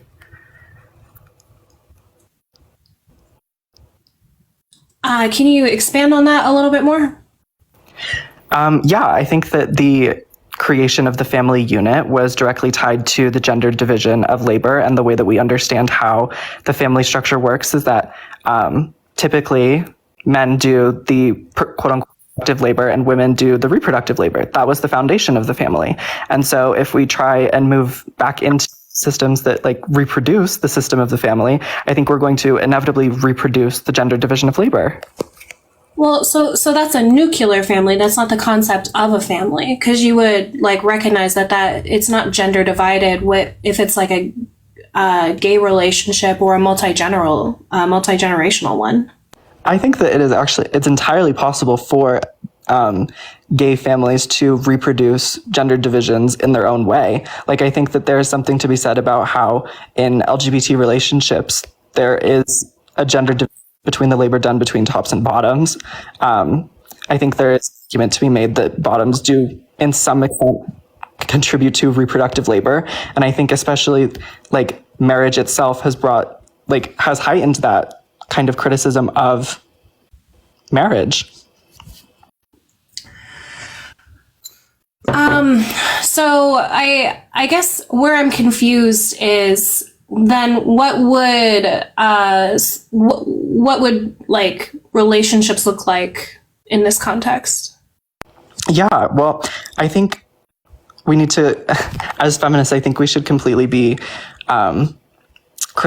we should be criticizing everything. I think we should be reimagining how relationships function. And I think that the way that they do now commodifies love. I think that people in relationships as a result of the family experience alienation. I think all of these things are a direct result of capitalism and class society. I can agree that in certain aspects of capitalism that it definitely hyper-focuses on individualism as well as the nuclear family. I'm just asking you, what does it look like outside of that? If we're not going to call it family, what are we going to call it? I don't know. I think we're abolishing the family. I think that's the goal. I think we should be encouraged. I mean, there's the age-old quote, "It takes a village to raise a child." We should be moving childbearing into the community. We should be fighting against the privatization of child. What do you mean moving childbearing into the community? In terms of like raising or in terms of like birth? Either. In terms of child like raising, I mean in the sense of like community daycare. I mean in the sense of like everybody contributing equally into the raising of like the new class of people that come into this world. I mean in education. I mean in all of these different aspects that exist. I think they should exist outside of the house. I think they should be public. I think they should be social. Is pregnancy labor? Yeah. Say it again. Yeah. No. I cannot hear you. Can y'all hear me? I think they said yes. Did you say yes? Yes. Okay. Would it be domestic labor? I think the term that people genuinely use right now is gestational labor, but I would say that pregnancy is part of the larger project of like reproductive labor. And I don't mean reproductive in the sense that it produces something new. I mean in the sense that it reproduces labor power, that it works to build up a new labor force, if that makes sense. Sure. But underneath the scope, right? Should we pay pregnant people for being pregnant? I think this goes into the same argument. Like in End of Species' Discord server, I shared an interesting article about commercial surrogacy. Hold because on. I think It's a yes or no. It's a yes or no. Should we pay people to be pregnant? I'm going to say no. I don't think that is a particularly helpful endeavor. Okay, excellent. So then you don't think it's labor? I don't think that's true. I think there's lots of labor that happens that's unpaid. Yeah, there's lots of labor that happens that's unpaid, but it's not justifiably unpaid. I don't think that paying. I don't think that labor is to have slavery. I don't think that pay for labor is good. Like, I don't think that pay for labor brings about liberation. I think that pay for labor actually contributes to a variety of things. I think the main criticism we're having is that the way that we view labor under capitalism is exploitative, it's alienating, it's harmful, and trying to incorporate it into that is bad. Capitalism is always going to be exploitative, but when we do labor in capitalism, should people get paid? I think genuinely, sure. Okay, so then we have to make a decision, right? Like, if people should get paid for labor, then should people get paid for childbirth? Like, I understand why yes or no we would be drawn to say yes, but I think saying no, I think is more helpful because excellent. Explain why people should not get paid for the labor of bearing children. I think that the commodification of labor is exploitative. I think that the commodification of labor contributes to alienation. I think that Time out. Why does the commodification, let's do this real quick. It's going to take 2 seconds, I promise. Why does the commodification of labor lead to exploitation? Fuck exploitation, because we all know that. We're all communists here. Why does the commodification of labor lead to alienation? because through wage labor, people are divorced from the products they consume. They're alienated from the people they exist around. They're isolated from the essence of humanity that they have. Why? Why? Yes. Because the private endeavors themselves move the aspects of humanity outside of the human themselves. This is why we talk about... Why? Stop using arbitrary language and tell us the reason why. Why did Marx say alienation occurs? Yeah, so this is through the process of fetishism in which we in which we view economic endeavors as entirely separate entities from the humans themselves. We divorce the labor through the process of commodification. Why does that happen? Because that's how capitalism sustains itself. Within capitalism, it happens because of a very specific thing. Like, why does it happen? What is the very specific thing that causes these alienation processes? Like, in particular, like being separated, like the worker being separated from alienated from the commodity. Through commodity fetishism, through the extraction of surplus value, through a variety of ways. Through the extraction of surplus value, what does that mean? Well, in terms of commodities, we can look at the MCM form, and that money is exchanged for a commodity. And then when it's exchanged again, it becomes money of a different value, usually of a higher value. When you withhold someone's surplus value, what are you doing? Theft. Exactly. In the form of? Extraction. In the form of wage theft. Yeah, sure. Exactly. So the reason as to why alienation happens when people are separated from a product is because they can't afford to buy the product that they are spending all the time making. Yeah, and I think that would be true if you were to pay for domestic labor. Yeah, you can say that, but the issue is that, like, when we're talking about paying people for their domestic labor, we're talking about paying them as communists. We're talking about paying them without extracting their surplus value. I don't know. When I imagine communism, I don't imagine wage labor. I don't think that under communism we will have wage labor. We live in capitalism, though. Like, we live in capitalism. Yeah, of course. I don't know. Angela Davis, I think she has a very impactful quote about this. I'm going to read it. Absolutely, Angela Davis does. What's her solution? Here's what she says. What's her solution? Her solution is that we should encourage women to enter into the workforce, and that we should encourage for all of this reproductive labor to be moved out of the private sphere. She argues that the socialization. But what does she also argue for in order for that to happen? For communism.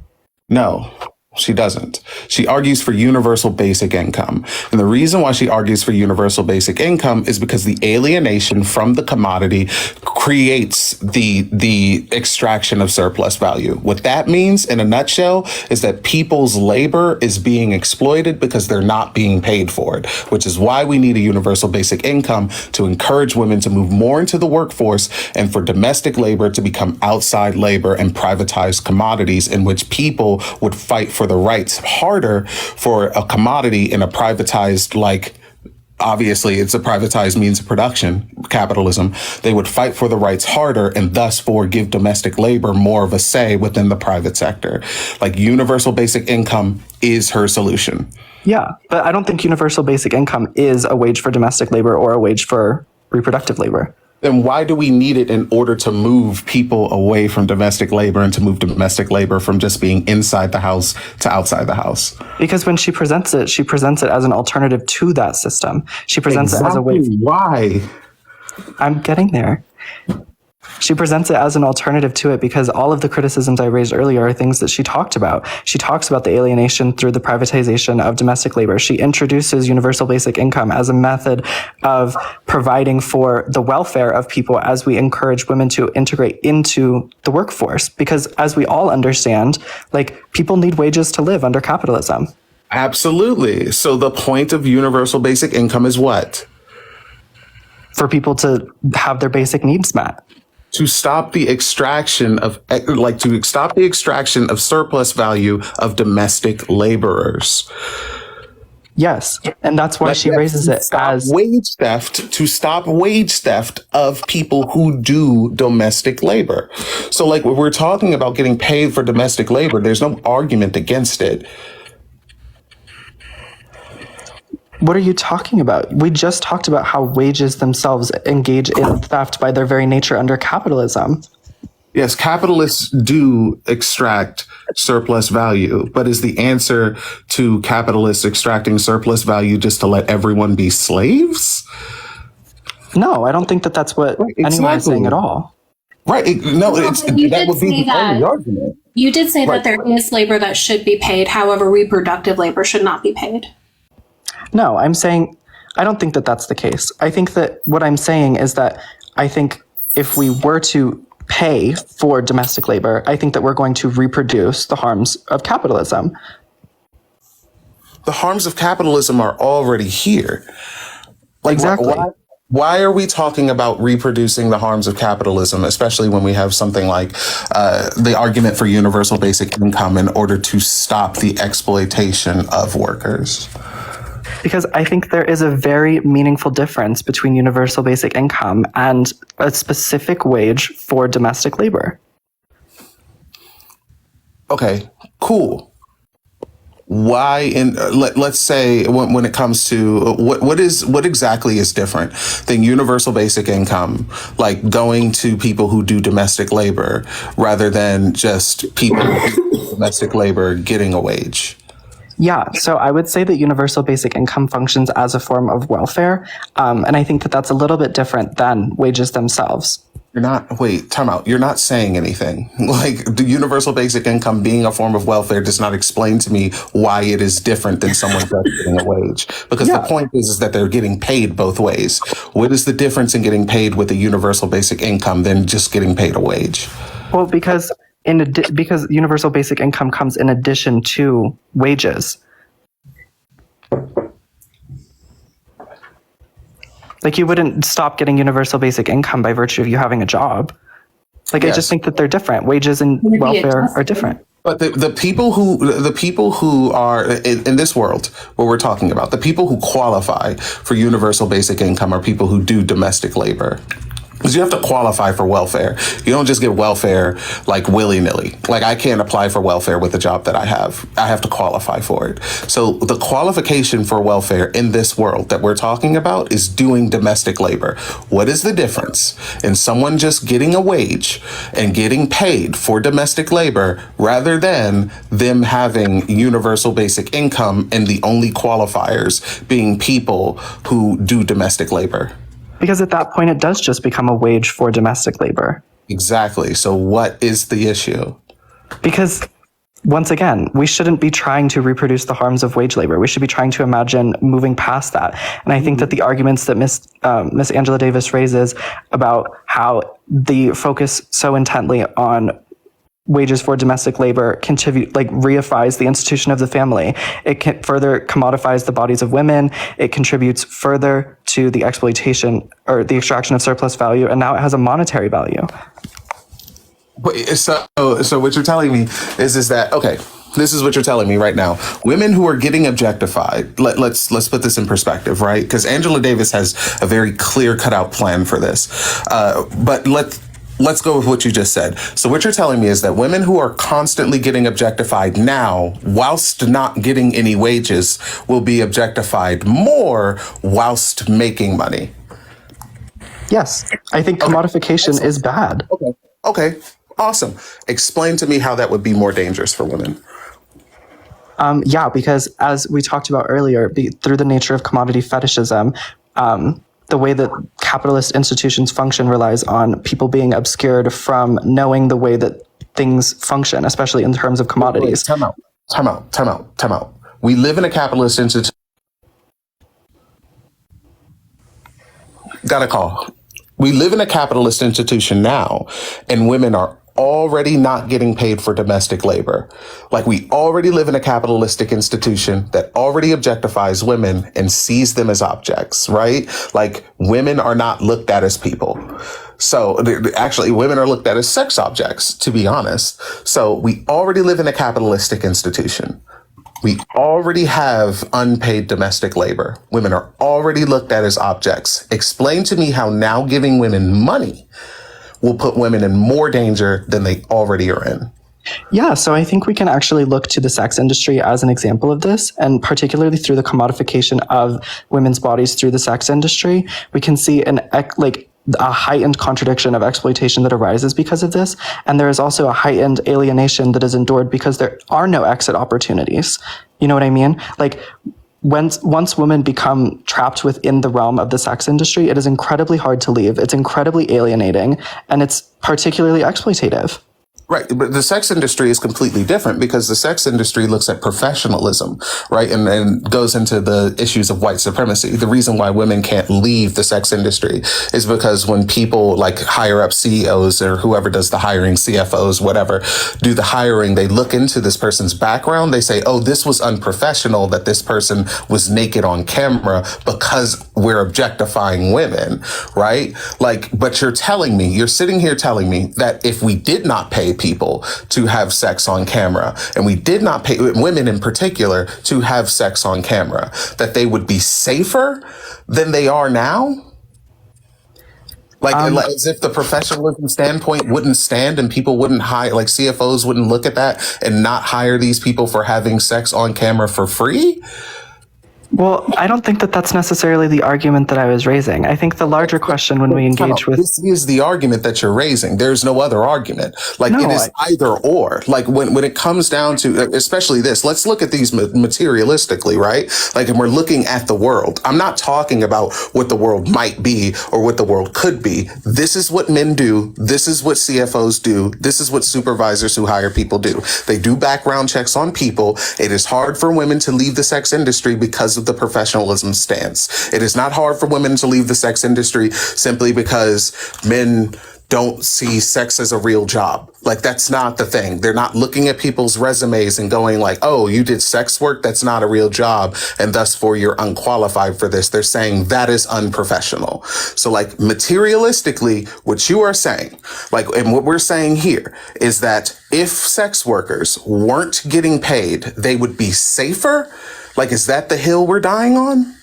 No, that's not what I'm saying. What I'm saying is that the reason why sex work in particular is incredibly hard to leave is because for the vast majority of women who do it, they're forced into as a result of economic conditions. I think that you would probably see the exact same thing occurring as a result of wages for housework. I think that once we implement these policies and once this becomes the reality, I think it makes it incredibly hard for women to escape these systems that are designed to oppress them. What is the professionalism stance in domestic labor? Like, if someone does domestic labor, right? What if they go out for another job, let's say at a Fortune 500 company? What in the background check, what would a CFO who's trying to hire a woman say about a woman's professionalism if she was domestic laborer? Well, I would probably say that they wouldn't quantify it as work experience. In the same way that they don't quantify sex work as work experience, I think the same would probably be true of housework. The reason why they wouldn't hire a sex worker is because of the professionalism aspect. Like, stop playing. When it comes to domestic labor, why do CFOs and like people who do hiring supervisors, whoever else, why do they not see domestic labor as a form of labor? Because of the way that like the gender division of labor has functioned, the way that commodity fetishism has made it seem as though economic forces are independent of humans, and that we don't that labor and commodities themselves exist abstract humans. Excellent. So is it hard for a babysitter to get another job? When you don't have work experience, it is very hard for you to get another job. It's not hard for a babysitter to get another job. But is it hard for, let's say, a surrogate? Is it hard for a surrogate to get another job? Sometimes, yes, because, I mean, workplaces very obviously discriminate against pregnancy. No, not whilst they're pregnant. After they've been a surrogate and they say, I want to go to, I don't know, Goldman Sachs, right? They're qualified for it. They've been to college. Will they look into the background of this surrogate and say, you've been a surrogate, this is not professional, or this is not actual work experience, you cannot work here?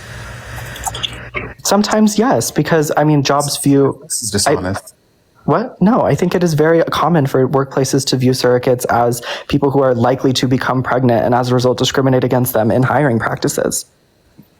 Right, but the professionalism aspect doesn't stand, and surrogate is also looked at as a job. You fill out like a W-2 for it as a surrogate. So like the idea that like someone would say that this is not real work experience would be like saying that someone getting a job at McDonald's and then trying to go to Goldman Sachs and them saying McDonald's is not real work experience would be a valid answer. Like, it's not hard for a babysitter to get a new job because that is considered labor. You would have to pay somebody for that. You have to fill out tax forms for that. Like, it is not hard for a surrogate to get another job because that is considered labor. Like, I think we're just imagining things right now. I don't know that that's true. I think there are I think there is documented discrimination against surrogates in the workforce. Let's look it up. So under capitalism, are you saying domestic and reproductive labor should remain unpaid? No.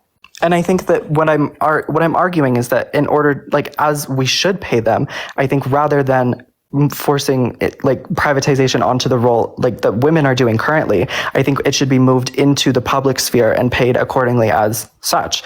Like, it should be moved into community daycares. It should be moved into community childcare, and that should be paid. I'm not saying we shouldn't pay women for doing it. I'm saying we should stop the theft of women's reproductive labor by moving it out of the private sphere entirely. How can someone knowing that babysitters and people who do daycare won't be able to get other jobs?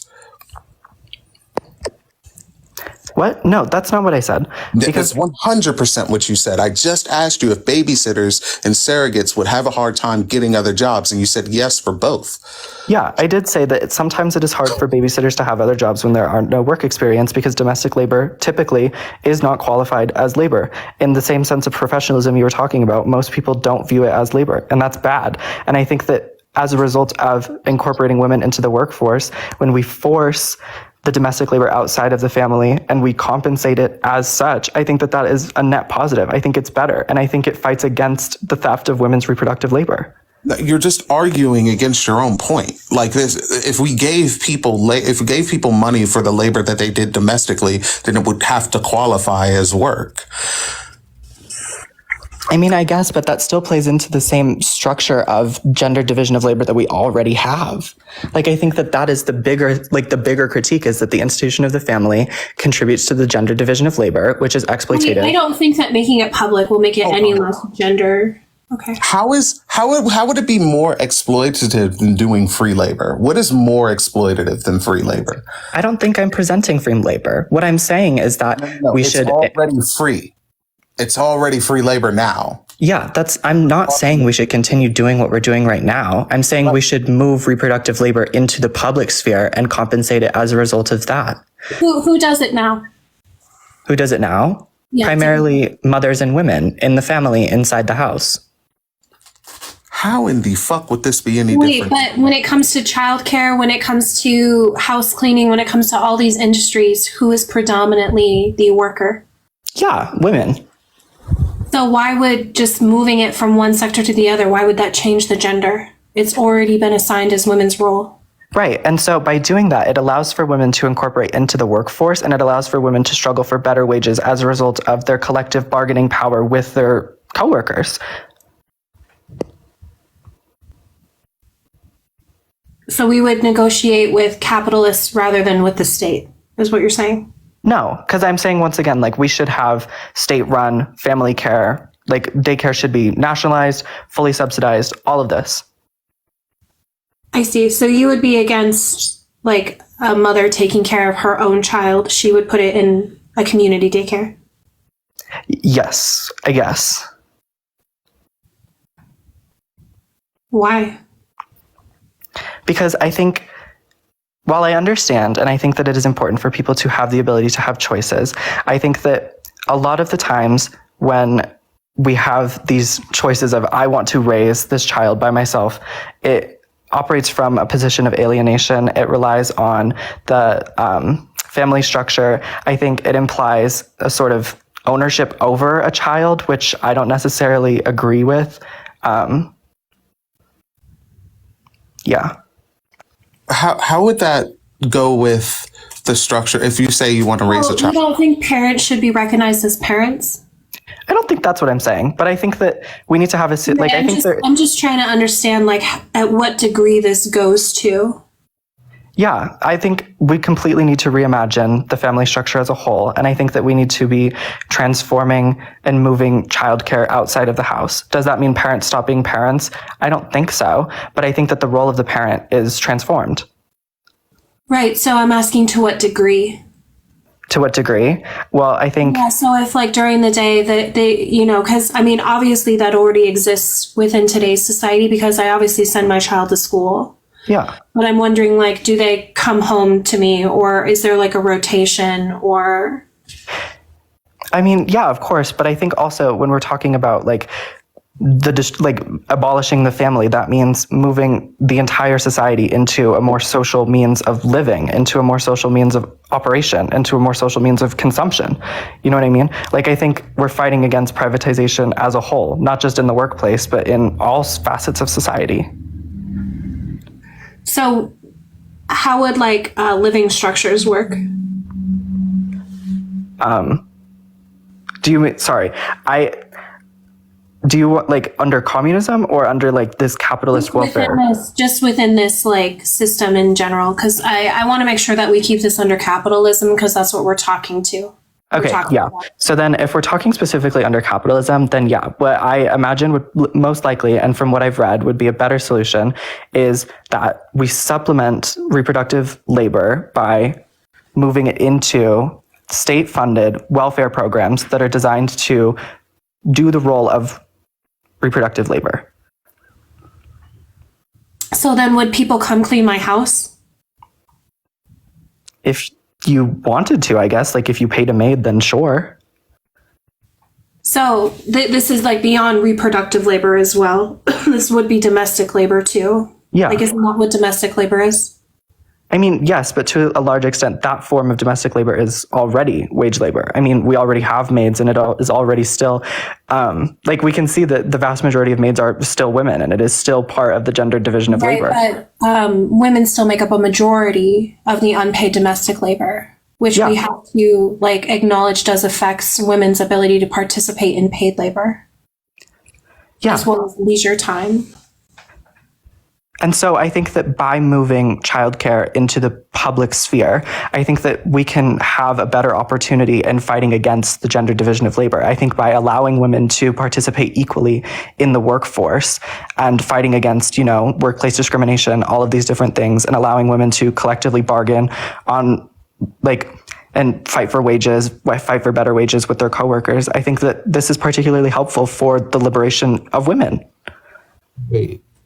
So what you're saying is that women should be fighting for workers' rights within like corporate offices, and then we can start working on domestic labor rights. No, I'm saying that by integrating women into the workforce, we allow for women to organize collectively on behalf of workers and to organize as workers to fight against capitalism. How is what you're saying different than what I'm saying?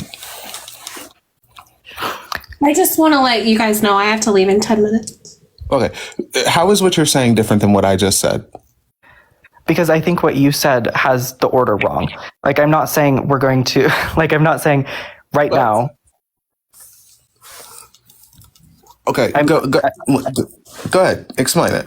Yeah, because what I'm saying is that the positive effect of women's incorporation into the workforce is that it allows for the collective bargaining, it allows for the strengthening of the working class, and it allows for... what workforce are you talking about? Any workforce.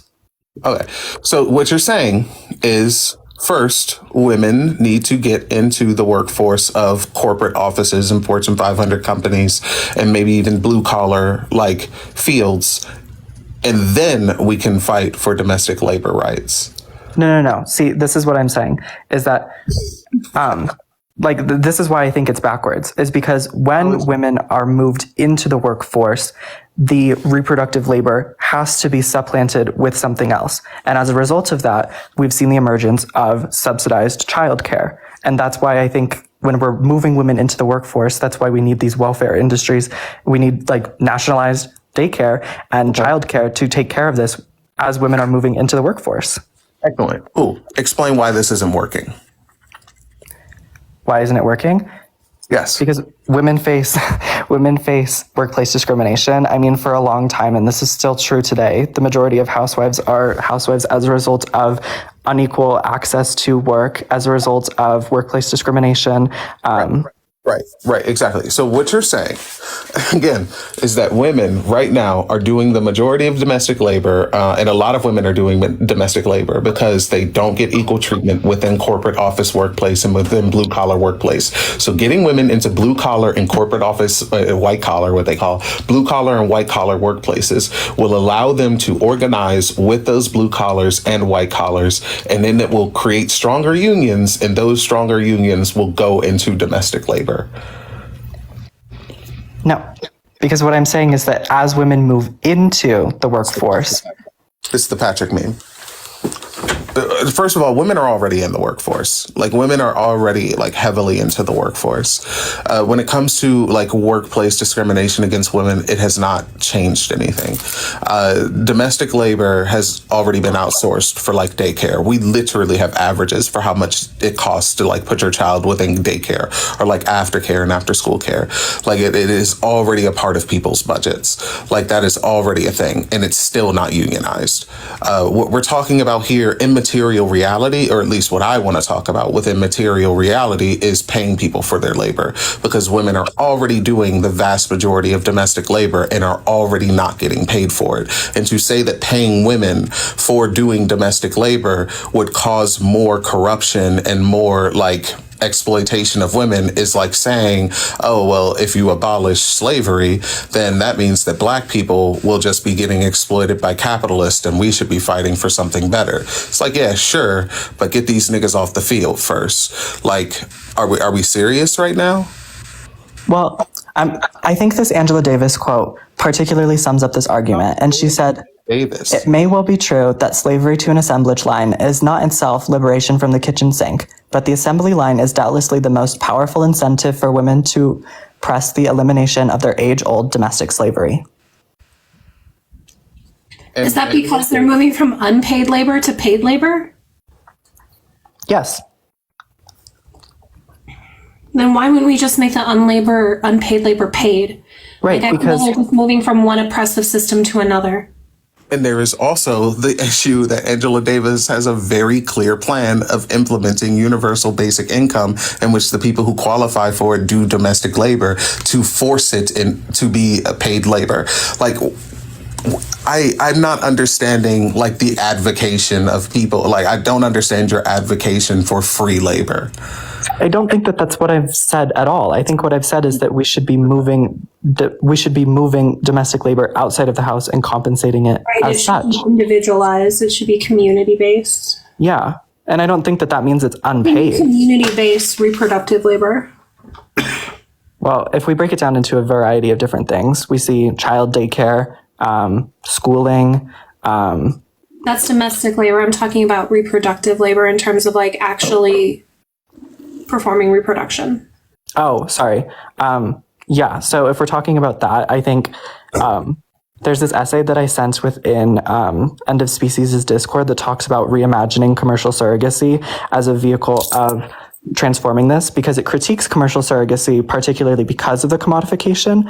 And so when we imagine childcare, the act of childbirth becoming a socialized act, it does not take the form of a commercialized industry. It takes the form of co-parenting. It takes the form of like a variety of other methods of parenting rather than just the traditional family model. Are we realizing that like when we say like domestic labor, we're not just talking about child rearing? Like who's going to be like when we're talking about like domestic labor, sure, that is under the umbrella, but there's also cooking for the family. There's also cleaning the house. Like there's a whole bunch of things. And are you arguing we should take like a communal team into everybody's house to do cleaning? Or I'm not understanding, like, because it seems like you're only talking about the umbrella of childcare. I think we are structured as a community to where we don't have individual dinners. We eat together as a community. Yeah, like I think we should be having communal dinners. I think we should have communal dining halls. I'm sorry, what do I call you? You can call me Slay, Red Book, Star. Okay. And what are your pronouns? He. Thank you. Go ahead, Bob. Yeah. Sorry, I think, B, I don't know if you were here before, but when I was talking about reproductive labor, I was saying that when we talk about reproductive labor, we quantify as anything that reproduces the workforce. And I think what you're saying is true. Yes, cooking, cleaning, childcare, all of this is reproductive labor. If we're talking specifically about the act of childbirth, I would call it gestational labor, to be specific. Sir, was that an answer to my question? I think so. You know, So, I'm actually are we communally cleaning the houses? Like, I'm confused. The question is that you're talking about childbirth and child care and all of these other things. Do you realize domestic labor is also cooking and cleaning, et cetera, et cetera? And right, but I think the difference is that we're all viewing it as essentially like the individualized family units rather than as a collective. I think that's like the delineation here. Yeah. No. And so would one individual person probably do it, but not as a result of like individual family unit labor, but as a result of communalized designation of jobs, work, things that need to be done. So there's going to be just one person that goes around cleaning everybody's house every night? No, because I think that, if we're imagining communism, we're imagining that everybody contributes equally to their portion of the labor. Right, and exactly. I don't think we like necessarily live in individualized houses as family units is what they're saying. Yeah. Sure, but that still doesn't make any sense. When it comes to essentially what they're doing is you're not looking at anything materialistically, and you're not making a feminist argument in any way, shape, or form because you don't even understand Angela Davis's like entire like premise to why like these things were brought up. Like the entire premise of Angela Davis bringing up the help was that Black women were never able to be domestic. Like we have always been like going out and like working, like Black people as a whole, and we've never gotten paid for our labor like the ways that we should. We've already been like, have you heard of Afrofuturism? Do you know what Afrofuturism is? Yeah. Yeah, exactly. So it's an Afrofuturist take due to Afro-pessimism and understanding that even if we do pay people like for domestic labor, there will still be issues in which like people are underpaid for their domestic labor, which is why it needs to be universal basic income. Like, read the book again. When it comes down to what you're saying, it's not looking at things materialistically. Domestic labor is already free labor. Women are already in the workforce. Unions are already screwed. So like your solution doesn't make any sense. It's just idealism. I'm sorry. I completely reject the idea that women have been completely universally equally accepted into the workforce. I don't think that that's true. I think there is rampant workplace discrimination against women. And I think Exactly. So what you're doing right now is nothing. You're not contributing anything. Like the issue is that women are in the workforce. Like stop fucking playing. Like let's stop bullshitting. And if you want women to be further into the workforce and there to stop being like hiring biases on women's names, then yeah, you can argue for that. that. But to pretend as if women are not already in the workforce is laughable, because we just talked about how Black women have always been in the workforce, and our surplus value has always been extracted whilst we're in the workforce. Like, Yeah, of course. And that's why I'm critical of the workforce itself in general. And that's why we need to be organizing against capitalism itself. I mean, we all agree. Yeah, I wanted to ask, what year did Angela Davis write Women, Race, and Class? If I remember correctly, in the early 80s. Right. A lot of shit's changed since then. That's all I'm going to say. I mean, I guess, but the workplace discrimination is still very rampant. The gender division of labor is still here. Capitalist contradictions are heightening. Like, I think these are all still very real concerns. But women we are should significantly more in the workplace than when they were in the context of when she was writing that. And so, when you say, oh, we need to bring women into the workplace, we have been, increasing, so much more since when she wrote that book. Yeah, but to what extent? Because if we talk specifically about the jobs that women are being allowed... Whether or not they're discriminated in the workplace doesn't mean they are not physically in the workplace. Yeah, but, we can talk about, I'll give a very specific example. So in schooling, women make up the majority of elementary and middle school education, but as you go higher up into the ranks in education, it is primarily men who is doing the education. Just because women are incorporated in a very small aspect of the workforce doesn't mean that there is equitable incorporation into the workforce. Yeah, and so women have been in the workplace for this long, and it hasn't gotten better for them. You're claiming women should be put in the workplace for their liberation. Clearly, it's not working. I'm saying women should be equally incorporated into the workforce. All those outcomes are still in place. We're still seeing, women are still discriminated against in the workplace. Women are still facing all these struggles in these sectors. Exactly, and that's why I'm saying that they're not equally... Women's liberation is not achieved through the workplace. That's absurd. The issue that I'm having with this argument is that you're arguing that women should have their surplus value extracted within corporate offices and blue collar offices, but they should not have their surplus value extracted within domestic labor that they're already doing for free. You do realize how this doesn't make any sense on a Maoist standpoint at that. I just want to highlight we're all comrades here. Yeah, of course. And that's Sean, I hear what you're saying, and that's why I'm fully against the commodification of work itself. And so when we're talking about this, we're talking about more in the workplace. What? Then why are we arguing that women should be more in the workplace?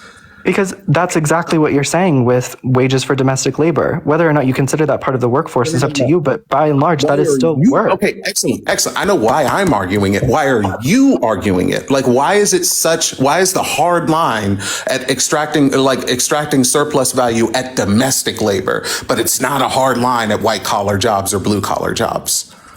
Yeah, and so I think one of the things that we've seen, and this is something that we've talked about before, is that as women have become more integrated into the workforce, the family model has taken a huge hit. And I think that that's a good thing. We've had, as a result of women being incorporated into the workforce, we've been forced to socialize aspects of childcare that were not socialized before. And I think that's my question. My question is that you have a hard line of people having wage theft done against them.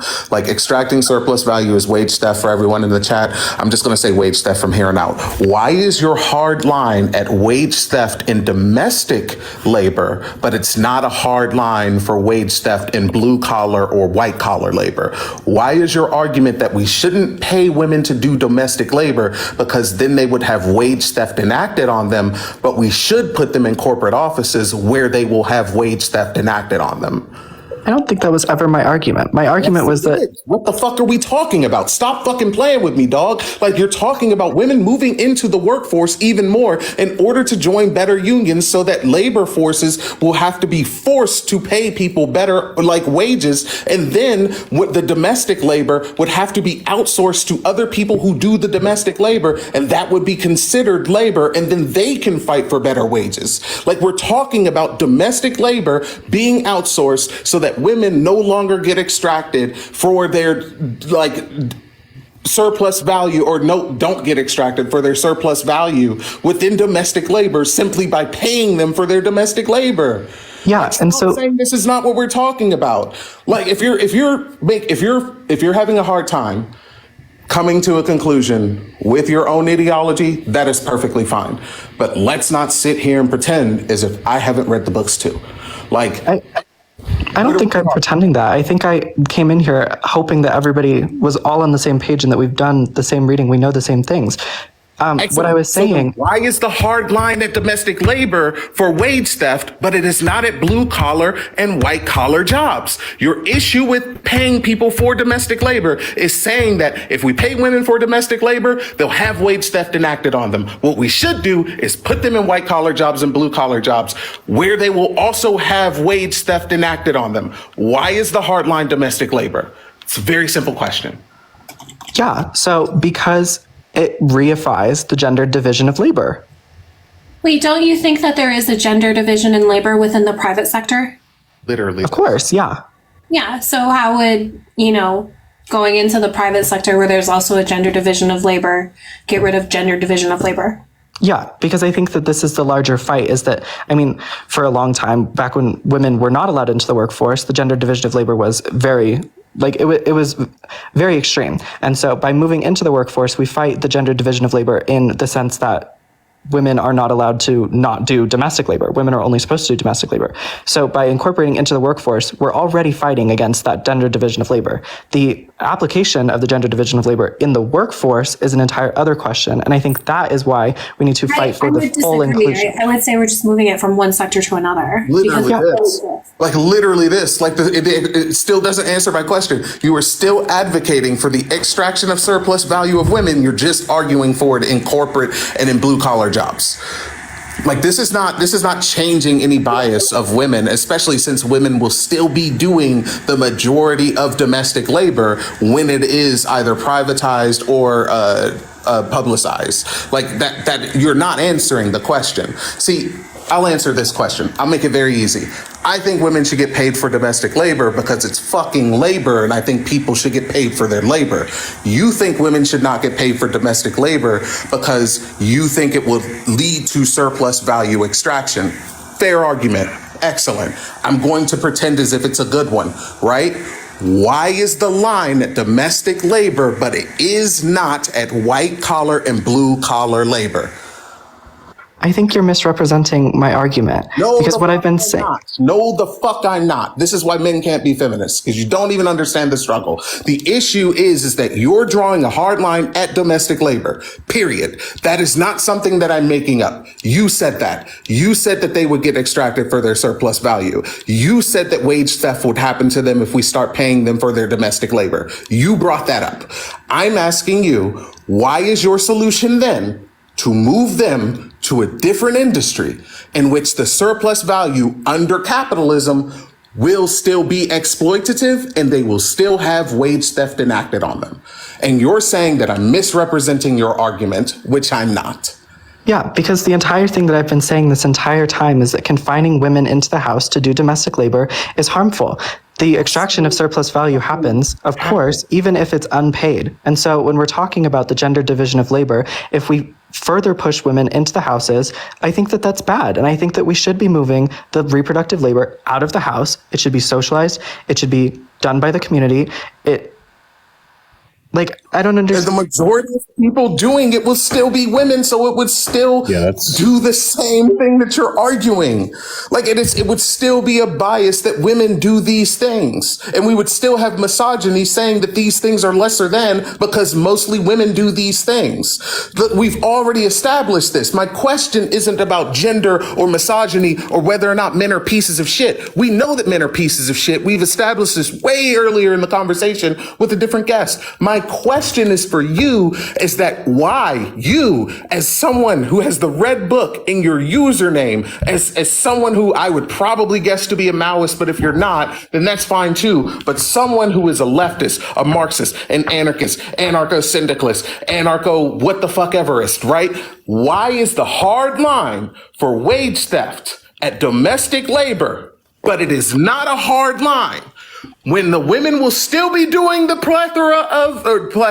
be doing the majority of domestic labor, even if it is outsourced. The babysitters, the cooks, the people who clean your dishes, the people who vacuum your floors, the people who spray Windex on your windows and wipe that shit off. The majority of them will be women. It will still be gendered labor. Why is the line then at domestic labor getting paid for people doing it within their own homes, rather than blue collar labor and having wage theft enacted?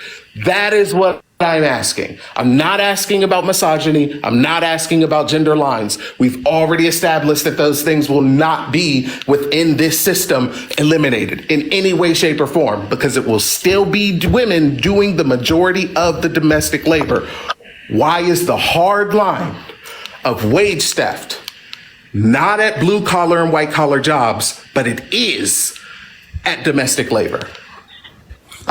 So I think this answer lies in particularly the reason why right-wing people love the idea of wages for domestic labor. I mean, Ludwig von Mises presented this argument as a way of reifying the family structure itself. I think that if we're trying to confine domestic labor into the house, it further contributes to the gender division of labor. It confines women to the house again. It fights against the proletarianization of women, and it fights against class struggle. I think that there's a very real Have you ever read Sylvia Federiki's Wages Against Housework? Have you ever actually read it? Okay, well, I mean, she addresses every single one of those arguments and debunks them, so you should probably go read it again. Read it slower this time? I don't really know. How would we contribute more to the deproletarianization? I'm sorry, you guys. I hate to interrupt, but I have to go pick up my son. Okay. If I just let the live go, Sean, Bell, Jeff, are you guys okay running it until I come back? Yeah. I mean, sure, if you want to do that. No, that's fine. This is not this device only connects to Wi-Fi, so this device is useless to me outside my house. No, I'm saying if you want to keep the live up rather than... No, I'm fine with that. I don't want to end it because I have to go do my unpaid domestic labor. Well, maybe the community should pick up your kid. That's funny as fuck, though. I mean, he really does want to take the bus. How are we contributing to the... I will be back, y'all. And thank you, Hema. Thank you, Hema, for the cash, or for the Venmo, W Hema in the chat. I'll be back. I have a separate question, and it's just a pragmatic one. Because I feel like, fine. What I think we're doing is discussing a distinction without a difference, and I'm not sure why. Is there a mechanism here that's going to attract men to start doing domestic labor? Or are we just moving women to a different place to do the same labor paid when they could do it comfortably at home? Oh, man, I drink a lot of my smoothie.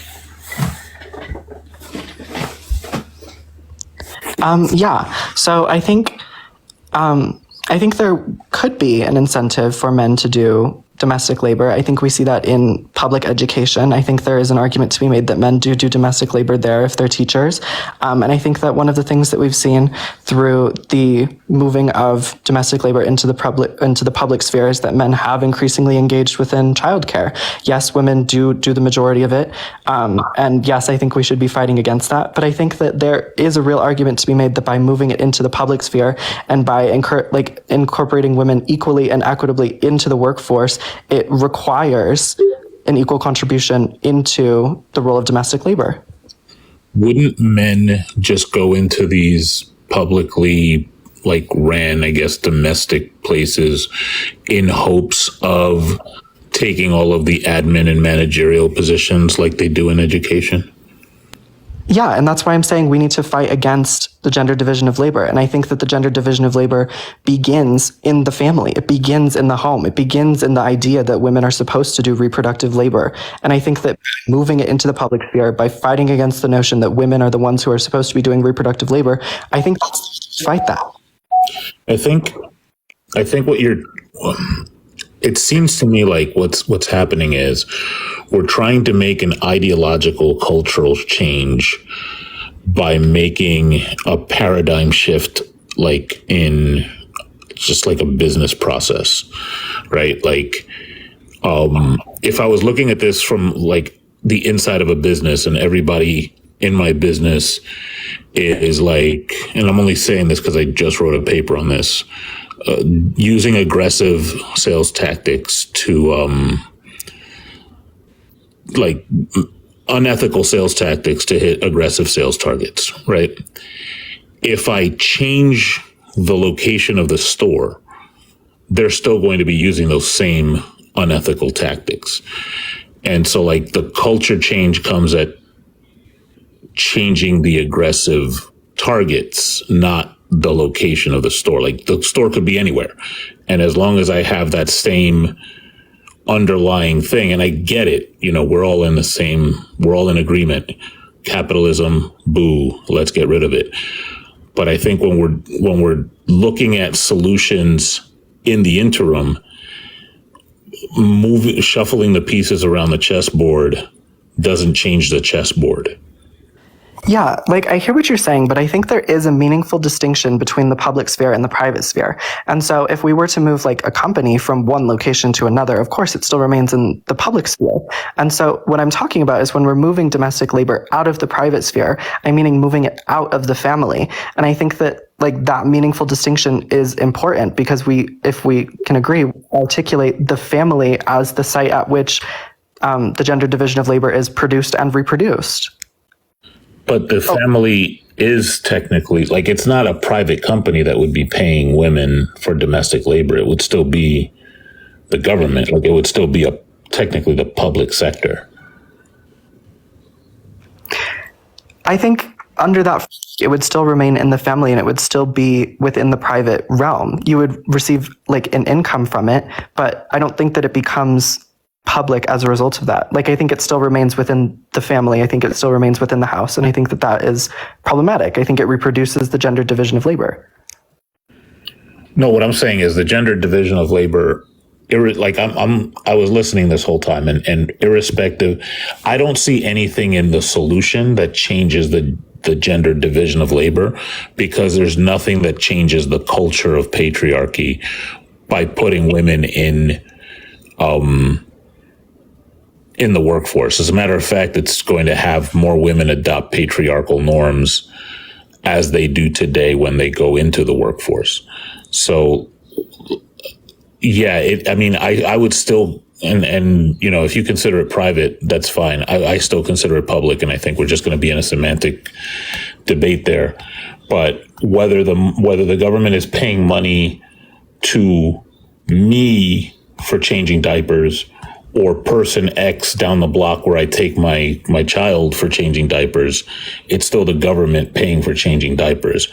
I guess there's an additional layer of them maintaining a changing diaper standard by taking over the task completely. And then I guess it takes kind of like part of the decision out of my hands. I don't know if I'm really jazzed about that in the current culture, but that's separate. That's a separate conversation. Yeah, but I think so. Even if we were to pay, like, sure, let's say for this example that we have wages for domestic labor, but it remains within the house. I think as a result of this, we still see the impacts of the gender division of labor. I think it still relies on the notion that women are the ones required to do domestic labor. And I think it further contributes to the alienation that women endure as a result of the extraction of their surplus labor. There just is a value on it now, or like a monetary value. I don't see this transforming the relationship that women experience as a result of doing domestic labor. I think that it just puts a monetary sign on it. I think that Right. So you don't think that paying people for their labor empowers them? And I disagree. Once you put a value on labor, that's the incentive. So like, say I were divorced, I'm a man, and I knew that if I split the domestic labor with my wife or my ex-wife, I would be compensated for that. Now I have an incentive to change diapers. You know what I mean? Yeah, but I think, once again, it's the same problem of it existing only within the family structure. And as I've been saying continuously, the family structure itself is harmful. We need to be fighting against the family. The nuclear family structure is harmful. But again, I don't know. The nuclear family structure is harmful, but women's like women in general being looked at as less than, and women's quote unquote labor, what we would call domestic labor, right, has always been looked at as less than before the nuclear family. Like, this doesn't make any fucking sense. We're not changing anything with this quote unquote solution. It's not even a solution. Saying that paying people gives them less power is fucking insane in capitalism. Oh, it's damn. Insane. Damn, what happened? Damn. What happened? Damn, I don't know. That's too bad. Bell, you're crazy.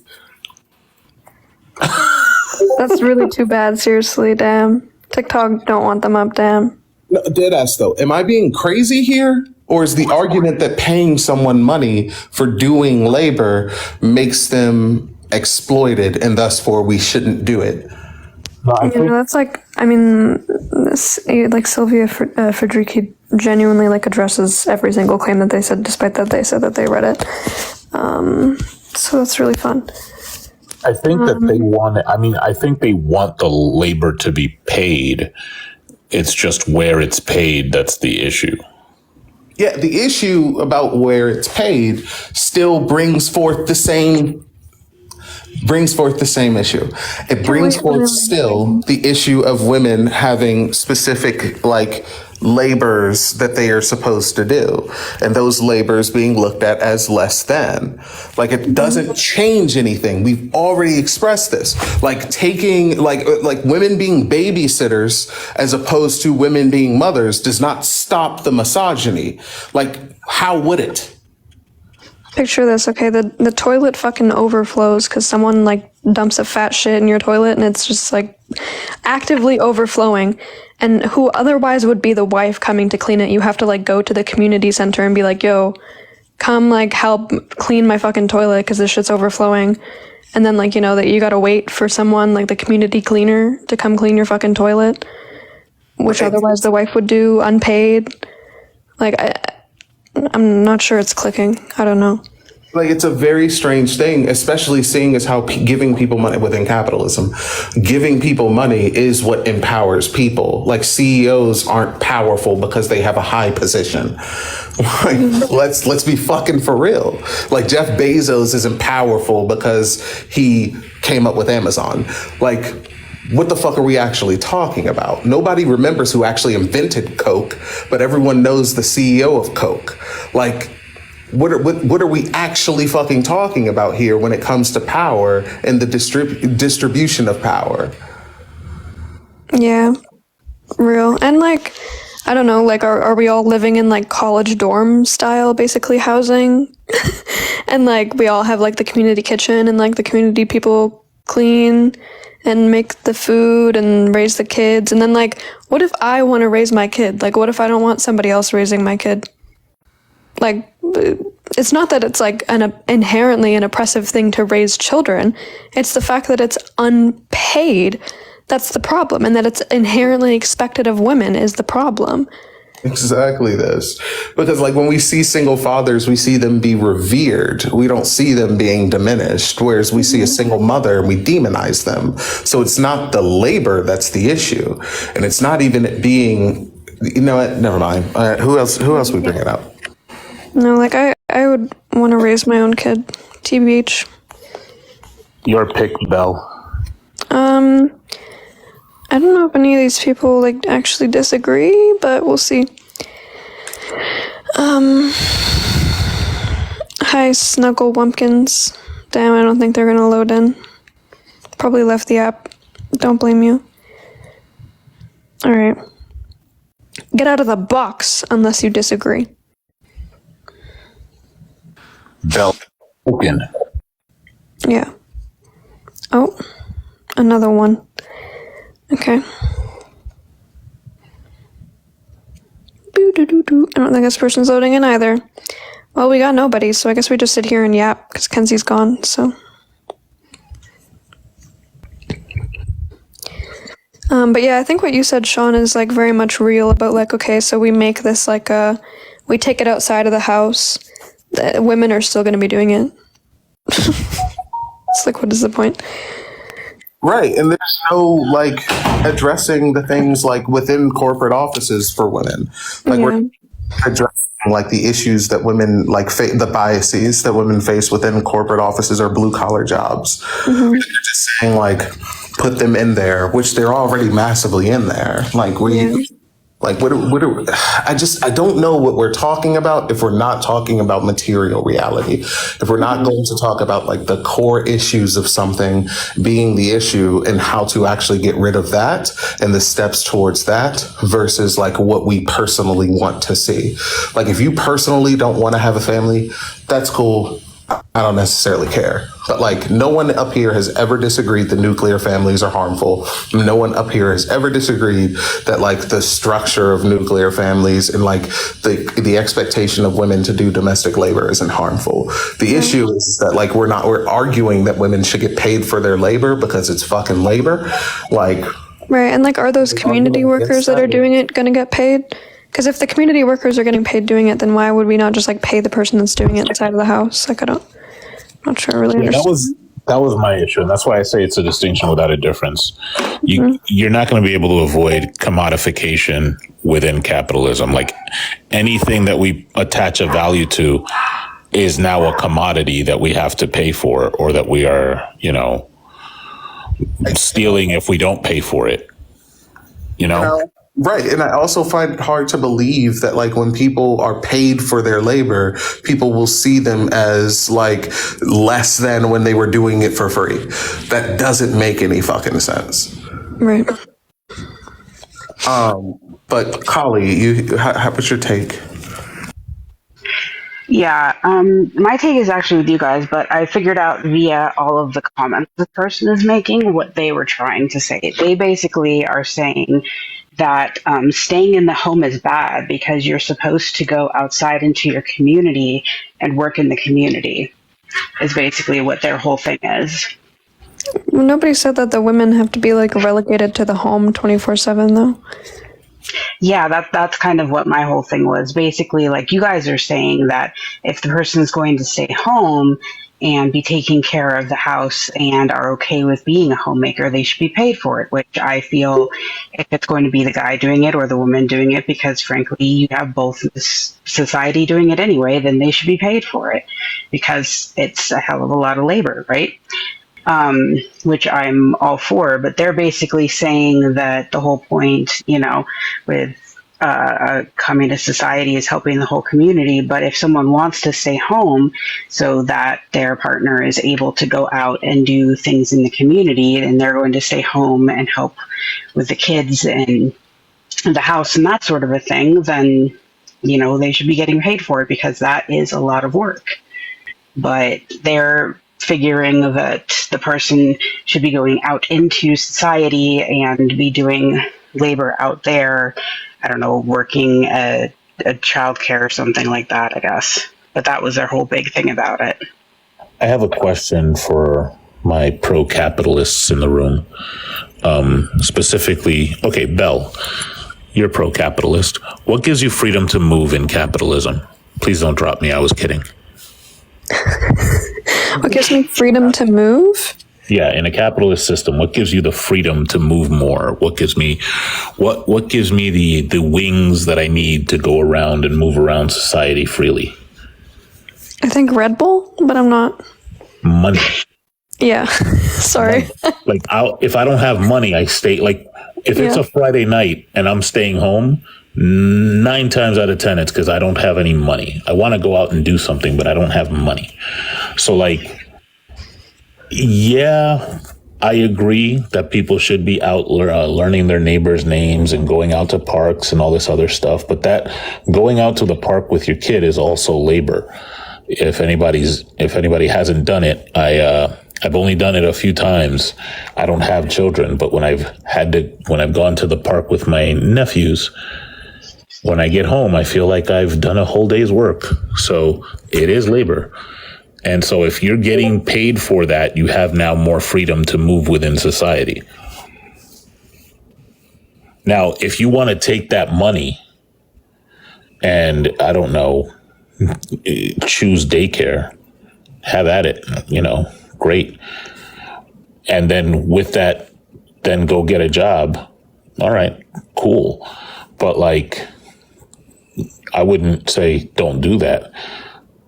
But it's the money that gives you the freedom, not the like where you are primarily doing your labor. I just don't understand the argument that, like, yeah, we shouldn't pay them. We should force them to go somewhere else so we can pay them. Doesn't make any sense. And the reason we should force them to go somewhere else so that we can pay them, like we should force them to go down the street to the daycare center and work at the daycare center, is because if we paid them in the house, one, they will have wage theft enacted on them. Even though that'll happen anyway, it's just better with my idea of daycare. It doesn't make any sense. But two, because making them go to daycare and doing the job majority domestic labor jobs as women would get rid of gender stereotypes whilst distracting their labor. It doesn't make any sense.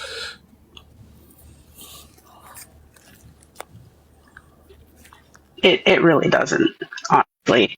And there's a lot of people who they enjoy being able to do things like, take care of their kids and take them places that they're interested in taking them to. Like there's a lot of different places you can take your kids to take them out and enrich them. And honestly, I have to agree with you, Jeff, going anywhere with kids is a job.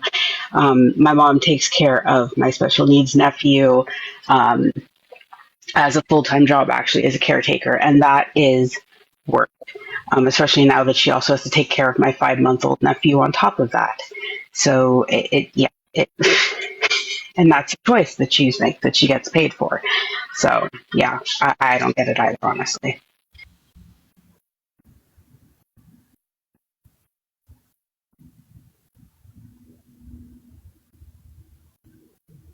All right. Thank you, Carly. We appreciate you. Belle, where'd you go? We're still in the chat. Yeah, they're still here. What's the poll say? Oh, 200K likes. I wonder how long Kinsey's going to be. I don't know if anyone else is going to come up. But I feel bad if I leave because Kinsey left us in charge. Yeah. And just in case, I would love if somebody did come up that was, I've listened to most of the live today, and I feel like I need to say to people, and this is something that Jones says, like, the devil doesn't need an advocate. There are people that were trying to like find some needle to thread to make an argument to disagree with a thing that they don't disagree with. And I'm struggling to understand why that is. Like somebody was up here discussing body count and trying to make an argument, and then at the end they said, "Oh, I don't think body count matters." And that's just weird to me. Like if I don't think body count matters, I won't make an argument for body count mattering.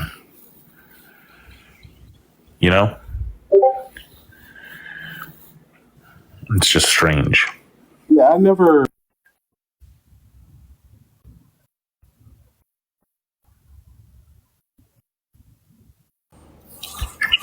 You can hear me. Shout out to Mads for the $10. But yeah, I never understood that. I never understood people playing devil's advocate, especially for things like body counts. Like, yeah, I'm just here to say that men should be misogynistic, ironically.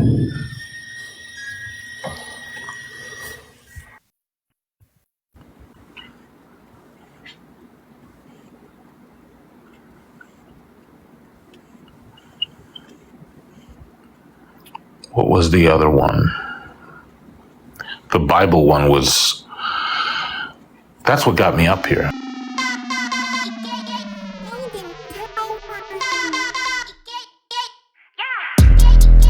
I'm so fucking cute, bitch.